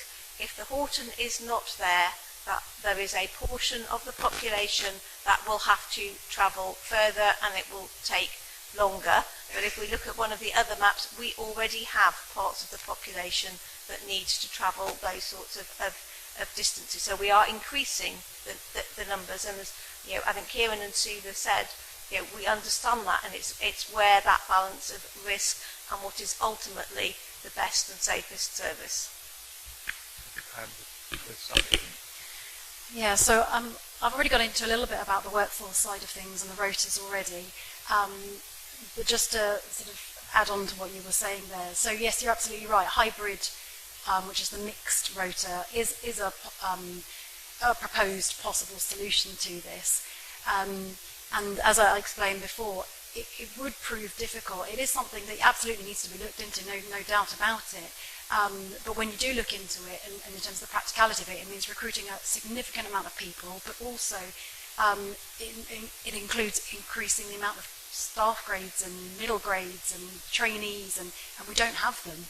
And I think that's the bottom line, is we don't have them. So, and when I alluded to that study that was just published today, 88% vacancies in the rotas. So that is the stark reality that we're dealing with, unfortunately. We did have conversations with experts in this field. So there's Joe Mountfield, who's from the Royal College of Obstetricians and Gynecologists, who's on their Specialty Education Advisory Committee. She's been consulted specifically about our local situation. And she has actually said, and I can quote from her, she said, it's very difficult to recruit into small units with limited activity, such as the one that we have. And she's also said, and again I quote her, she says, it's unaffordable for small units and it could reduce the care and the funding elsewhere. So she had never at any point said, yes, this is something that she thinks is viable. And we have to take into account the workforce we've got, and we have to also take into account the opinions of the experts that we've also got. So I agree, it needed to be looked into, absolutely, and unfortunately it just does not seem viable. Paul, can I bring you in?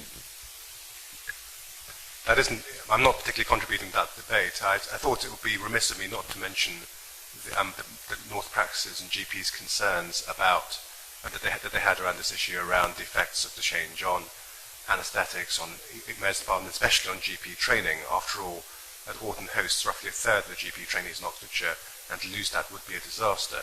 We have had assurances from the Trust that these services will not be affected, and that is extremely welcome. But one must stress that any support the practices have for this recommendation is reluctant at best. And I think it's fair to say that it's their devoutest and fondest wish that at some point in the future the Trust and whatever commissioning authority currently exists, or so would exist at that point, would reconsider and return obstetric-led maternity care to the Halton. Miles? Well, I can understand the concerns, but I'm not entirely sure what options we're left with, given the situation with the recruitment and the lack of training accreditation. I don't understand what other options we have other than to accept the proposal, unless I'm missing something. I think that's probably the number of those. Right now, none. Yeah. Louise? Well, I think actually there have been suggestions. They've been made by other people. I think they were made by HOSC and others, which I think we heard today, that one option is to delay the decision on permanency until stage 2, which would make eminent sense. Joe Miles. So, if we chose to do that, what is going to change in the next 12 to 18 months that's not as different now? That's what if there's something going to change, I think maybe that's a good idea, but I can't see what's going to change given the situation we have. Okay. Yeah, so that's a good question. So, Tony, do you have any sort of feeling for that? Can I just ask you to clarify the question? Feeling for exactly what? Is there likely to be a change that comes in the next 12 to 18 months or even longer? So again, refer you back to the national audit published today and the figure of 88% of units of all sizes struggling to recruit middle grade doctors to fill rotas. Refer you back to Dr. Collison's remarks as set out in the papers and subsequent correspondence around the numbers of consultants needed to provide a consultant-delivered service, and back to my understanding from the correspondence that's been very recently with the college, which was that the hybrid rota concept was never being floated to consider the viability of a unit as small as this one. The hybrid rota concept has been floated to support units of a substantially bigger size that, despite their substantially bigger size, are also struggling.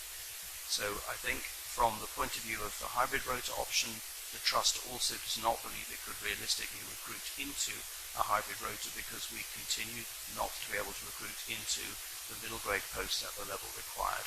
Just a point of clarification, since it was mentioned in the deposition from HOSC, it is not 7 new consultants that we've recruited, it is 7 middle grade doctors that we've recruited, 2 of whom, in the time they've been in the Trust, working in Oxford in the meanwhile, getting lots of experience, have given their written resignations and are moving on. So we're back to 5 doctors. We also would have issues around the staffing of the special care baby unit in the event of that reopening, because nurses staffing those units are also in extremely short supply. They also like to be kept busy and do a range of work in units that have significant activity moving through them. So from the Trust's point of view as the provider, if a decision is made to delay today, we will, of course, as we are obliged to, continue vigorously to try to recruit into the doctor posts and to understand whether we get to a point where we can reopen and look at the necessary nursing posts also to get the special care baby unit up and running. But I would point out to you that in temporising and holding out the hope that we will eventually reopen an obstetric unit at the Halton, you are still committing the women of Oxfordshire to an obstetric unit that has extremely low volumes, that will always have perilous stability of its staffing model, both, I think, from a medical and midwifery and a special care nursing perspective.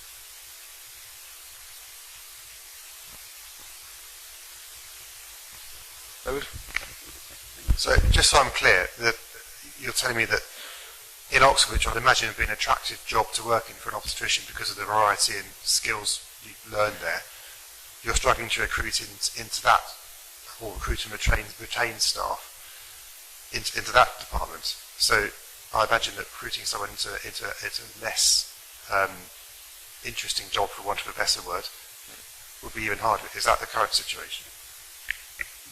Yes, the current situation is that we continue to need to recruit energetically to maintain midwifery complements, consultant posts. We, generally speaking, have good interest in Oxford, and we have made some appointments recently in Oxford that do have daytime working in Halton, which is part of the expansion of some of the services that you've already heard mentioned to you. The middle grade posts continue to be difficult, with up to 30% of training positions dropping out before the end of the training program. So even within the accredited training posts, there are rota gaps. Finding suitable people to fill those gaps and to enter into training level posts that are not recognised for training through the conventional routes continues to be extremely difficult.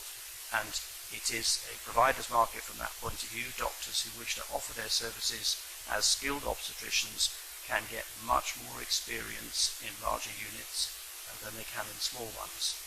We have therefore sought to make the posts in Banbury more attractive by including an element of working in Oxford to increase numbers, to increase experience. We think that's probably why we've been successful in doing slightly better recently with the recruitment that we have. But the reality is that when those individuals feel they've got adequate experience and are ready to progress their careers, they then seek to move on. Thank you. David. So, following on from what Tony's saying, since we as a board are making a decision for care of the whole of the people of Oxfordshire, it seems to me that a decision which either delayed or actually forced us to create some sort of obstetric unit at the Halton might actually undermine the delivery of services across the whole of Oxfordshire, if it's only because if obstetricians were forced to do a job which wasn't quite as good. There are lots of places in the country they could go to which didn't involve that, and therefore we might not get any people coming to Oxfordshire, or not many people, not the numbers that we needed to deliver the central service. Seems to be the logical conclusion of being forced to do something which we can't do at the moment. Thanks. I want to see if there's any other questions that are coming up or comments before we start concluding. Miles and Diane? I'm just interested to hear what Louise's response was to our conversation just now about options for delaying and really looking at this in phase 2, because from what I've heard, I've still not been convinced. And I'd like to try and be convinced, but I don't think I'm interested to hear what you think about that, really. Is that right, Louise? I think I've made my position very clear, which is that we have a midwifery-led unit at the moment. There's been really insufficient time to know how well it is working. We know there are some issues with it. We do have an option, we should have an option, whereby this is delayed the decision about permanency. This is not expecting that it would be suddenly reinstated as of tomorrow, but that the permanent removal of maternity at obstetric should be a decision for the stage 2 consultation. Diane, you want to come in? I just wanted to make sure that the board had also made reference to the quality improvements that we're seeking to achieve through the changes as well, which apply right across the board. We've always said this isn't about a cost-cutting exercise, but we do already make a premium to maintain the services that we currently have. And I think in terms of us making any decision, we ought to be mindful that we need, if we make the changes, we need to work with the Trust to secure the degree of quality improvement that we've laid out here. There have been discussions with the Trust about the nature of that quality improvement. They're not totally concluded, but I think we've got a shared direction of travel and ambition in relation to that. So just want to emphasise there is, as well as the changes we're suggesting of obstetric in Halton, we are actively talking about driving up quality for every single mum who either is in Oxfordshire or uses Oxfordshire as a tertiary centre. Excellent. Sue, do you want to come in then? Yeah, just the point that Louise made about the MLU. We do have 3 other MLUs in Oxfordshire, so I think we must remember that. So the Halton, whilst it's new as an MLU, we do have experience from the other MLUs. So I think it's important that people understand that. Did you want to come in? Sorry. It was just one quick point. I think if we delay a decision, I think we are on shaky ground, because you introduce another year or so of real uncertainty, both for the workforce, who is already lacking, but if you've got uncertainty around job plans and things, you're even more likely to put off prospective applicants. And secondly, you've got uncertainty for patients, not knowing if it is obstetric or not obstetric or is obstetric. I mean, I wouldn't like that uncertainty. If I was pregnant, I wouldn't want to have to deal with that. I'd want to know exactly where I'm going and what's going to be best for me. So I think delaying this and being in this sort of limbo will actually be quite detrimental. Okay, so I think we need to start concluding, if that's all right. I mean, are there any more major points that we haven't explored? Can I just say something in return to Louise? I don't think there are issues around the MLU operating as an MLU in Banbury, and I would like to support the midwives who are running that unit and also encourage the patients who are going there. I don't think it's acting as an MLU should be acting in line with all the other MLUs in the county. So I think it's a very bad message to give out that it's somehow there are issues with it. There are not. Okay, David, over to you. Well, just one comment, and I know, as we're seeing from this discussion, this is a really, really difficult issue, I think, for the board and for everyone here. I think we all understand that. However, it's we need to take account of the board, as a board, of the advice we've got from the people who've been working up these proposals. Firstly, Dr. Collison, who is our clinical lead, as a GP clinical lead, and has been through all these proposals and developed them. And also, secondly, from our main provider. We cannot disregard what the Trust are saying to us, and we have to take account of the efforts that the Trust have made in what is a very, very difficult position around recruitment. So I think it would be just wrong of us to disregard that advice that's coming to the board. Okay. Could I check my room? Oh, sorry. Go on, Jenny. Yeah. Yes. So just to try and wrap this up, I mean, this, as David said, this is a very difficult issue.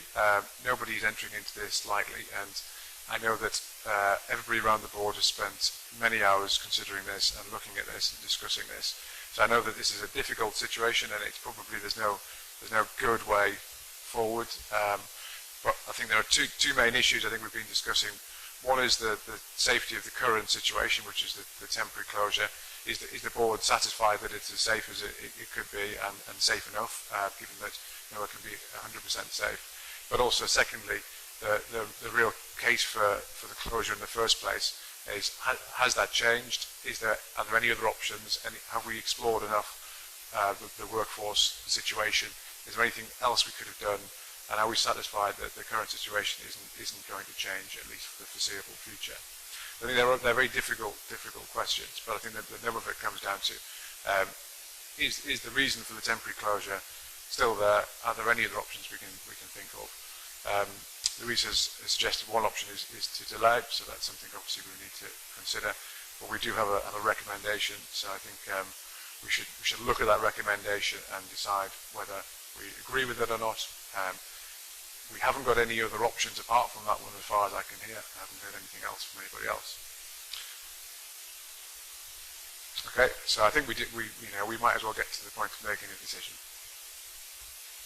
Okay, so recommendation again on page 2, which is to create a single obstetric unit for Oxfordshire and establish a permanent MLU at the Halton. Okay, so again, voting members, can I see those in favour?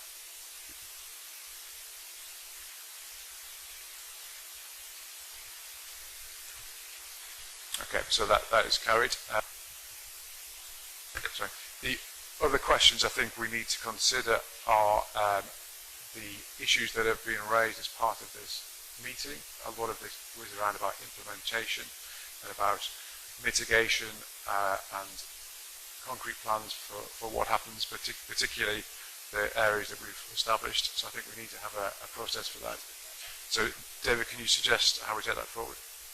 Well, as I said earlier, I think part of this we need to see those detailed plans. They do need to be worked through the committee, but given the importance of this, I would suggest that we bring back a paper to our next formal board meeting setting out exactly how we will deal with implementation. Okay, that will be welcome. So that's our major item.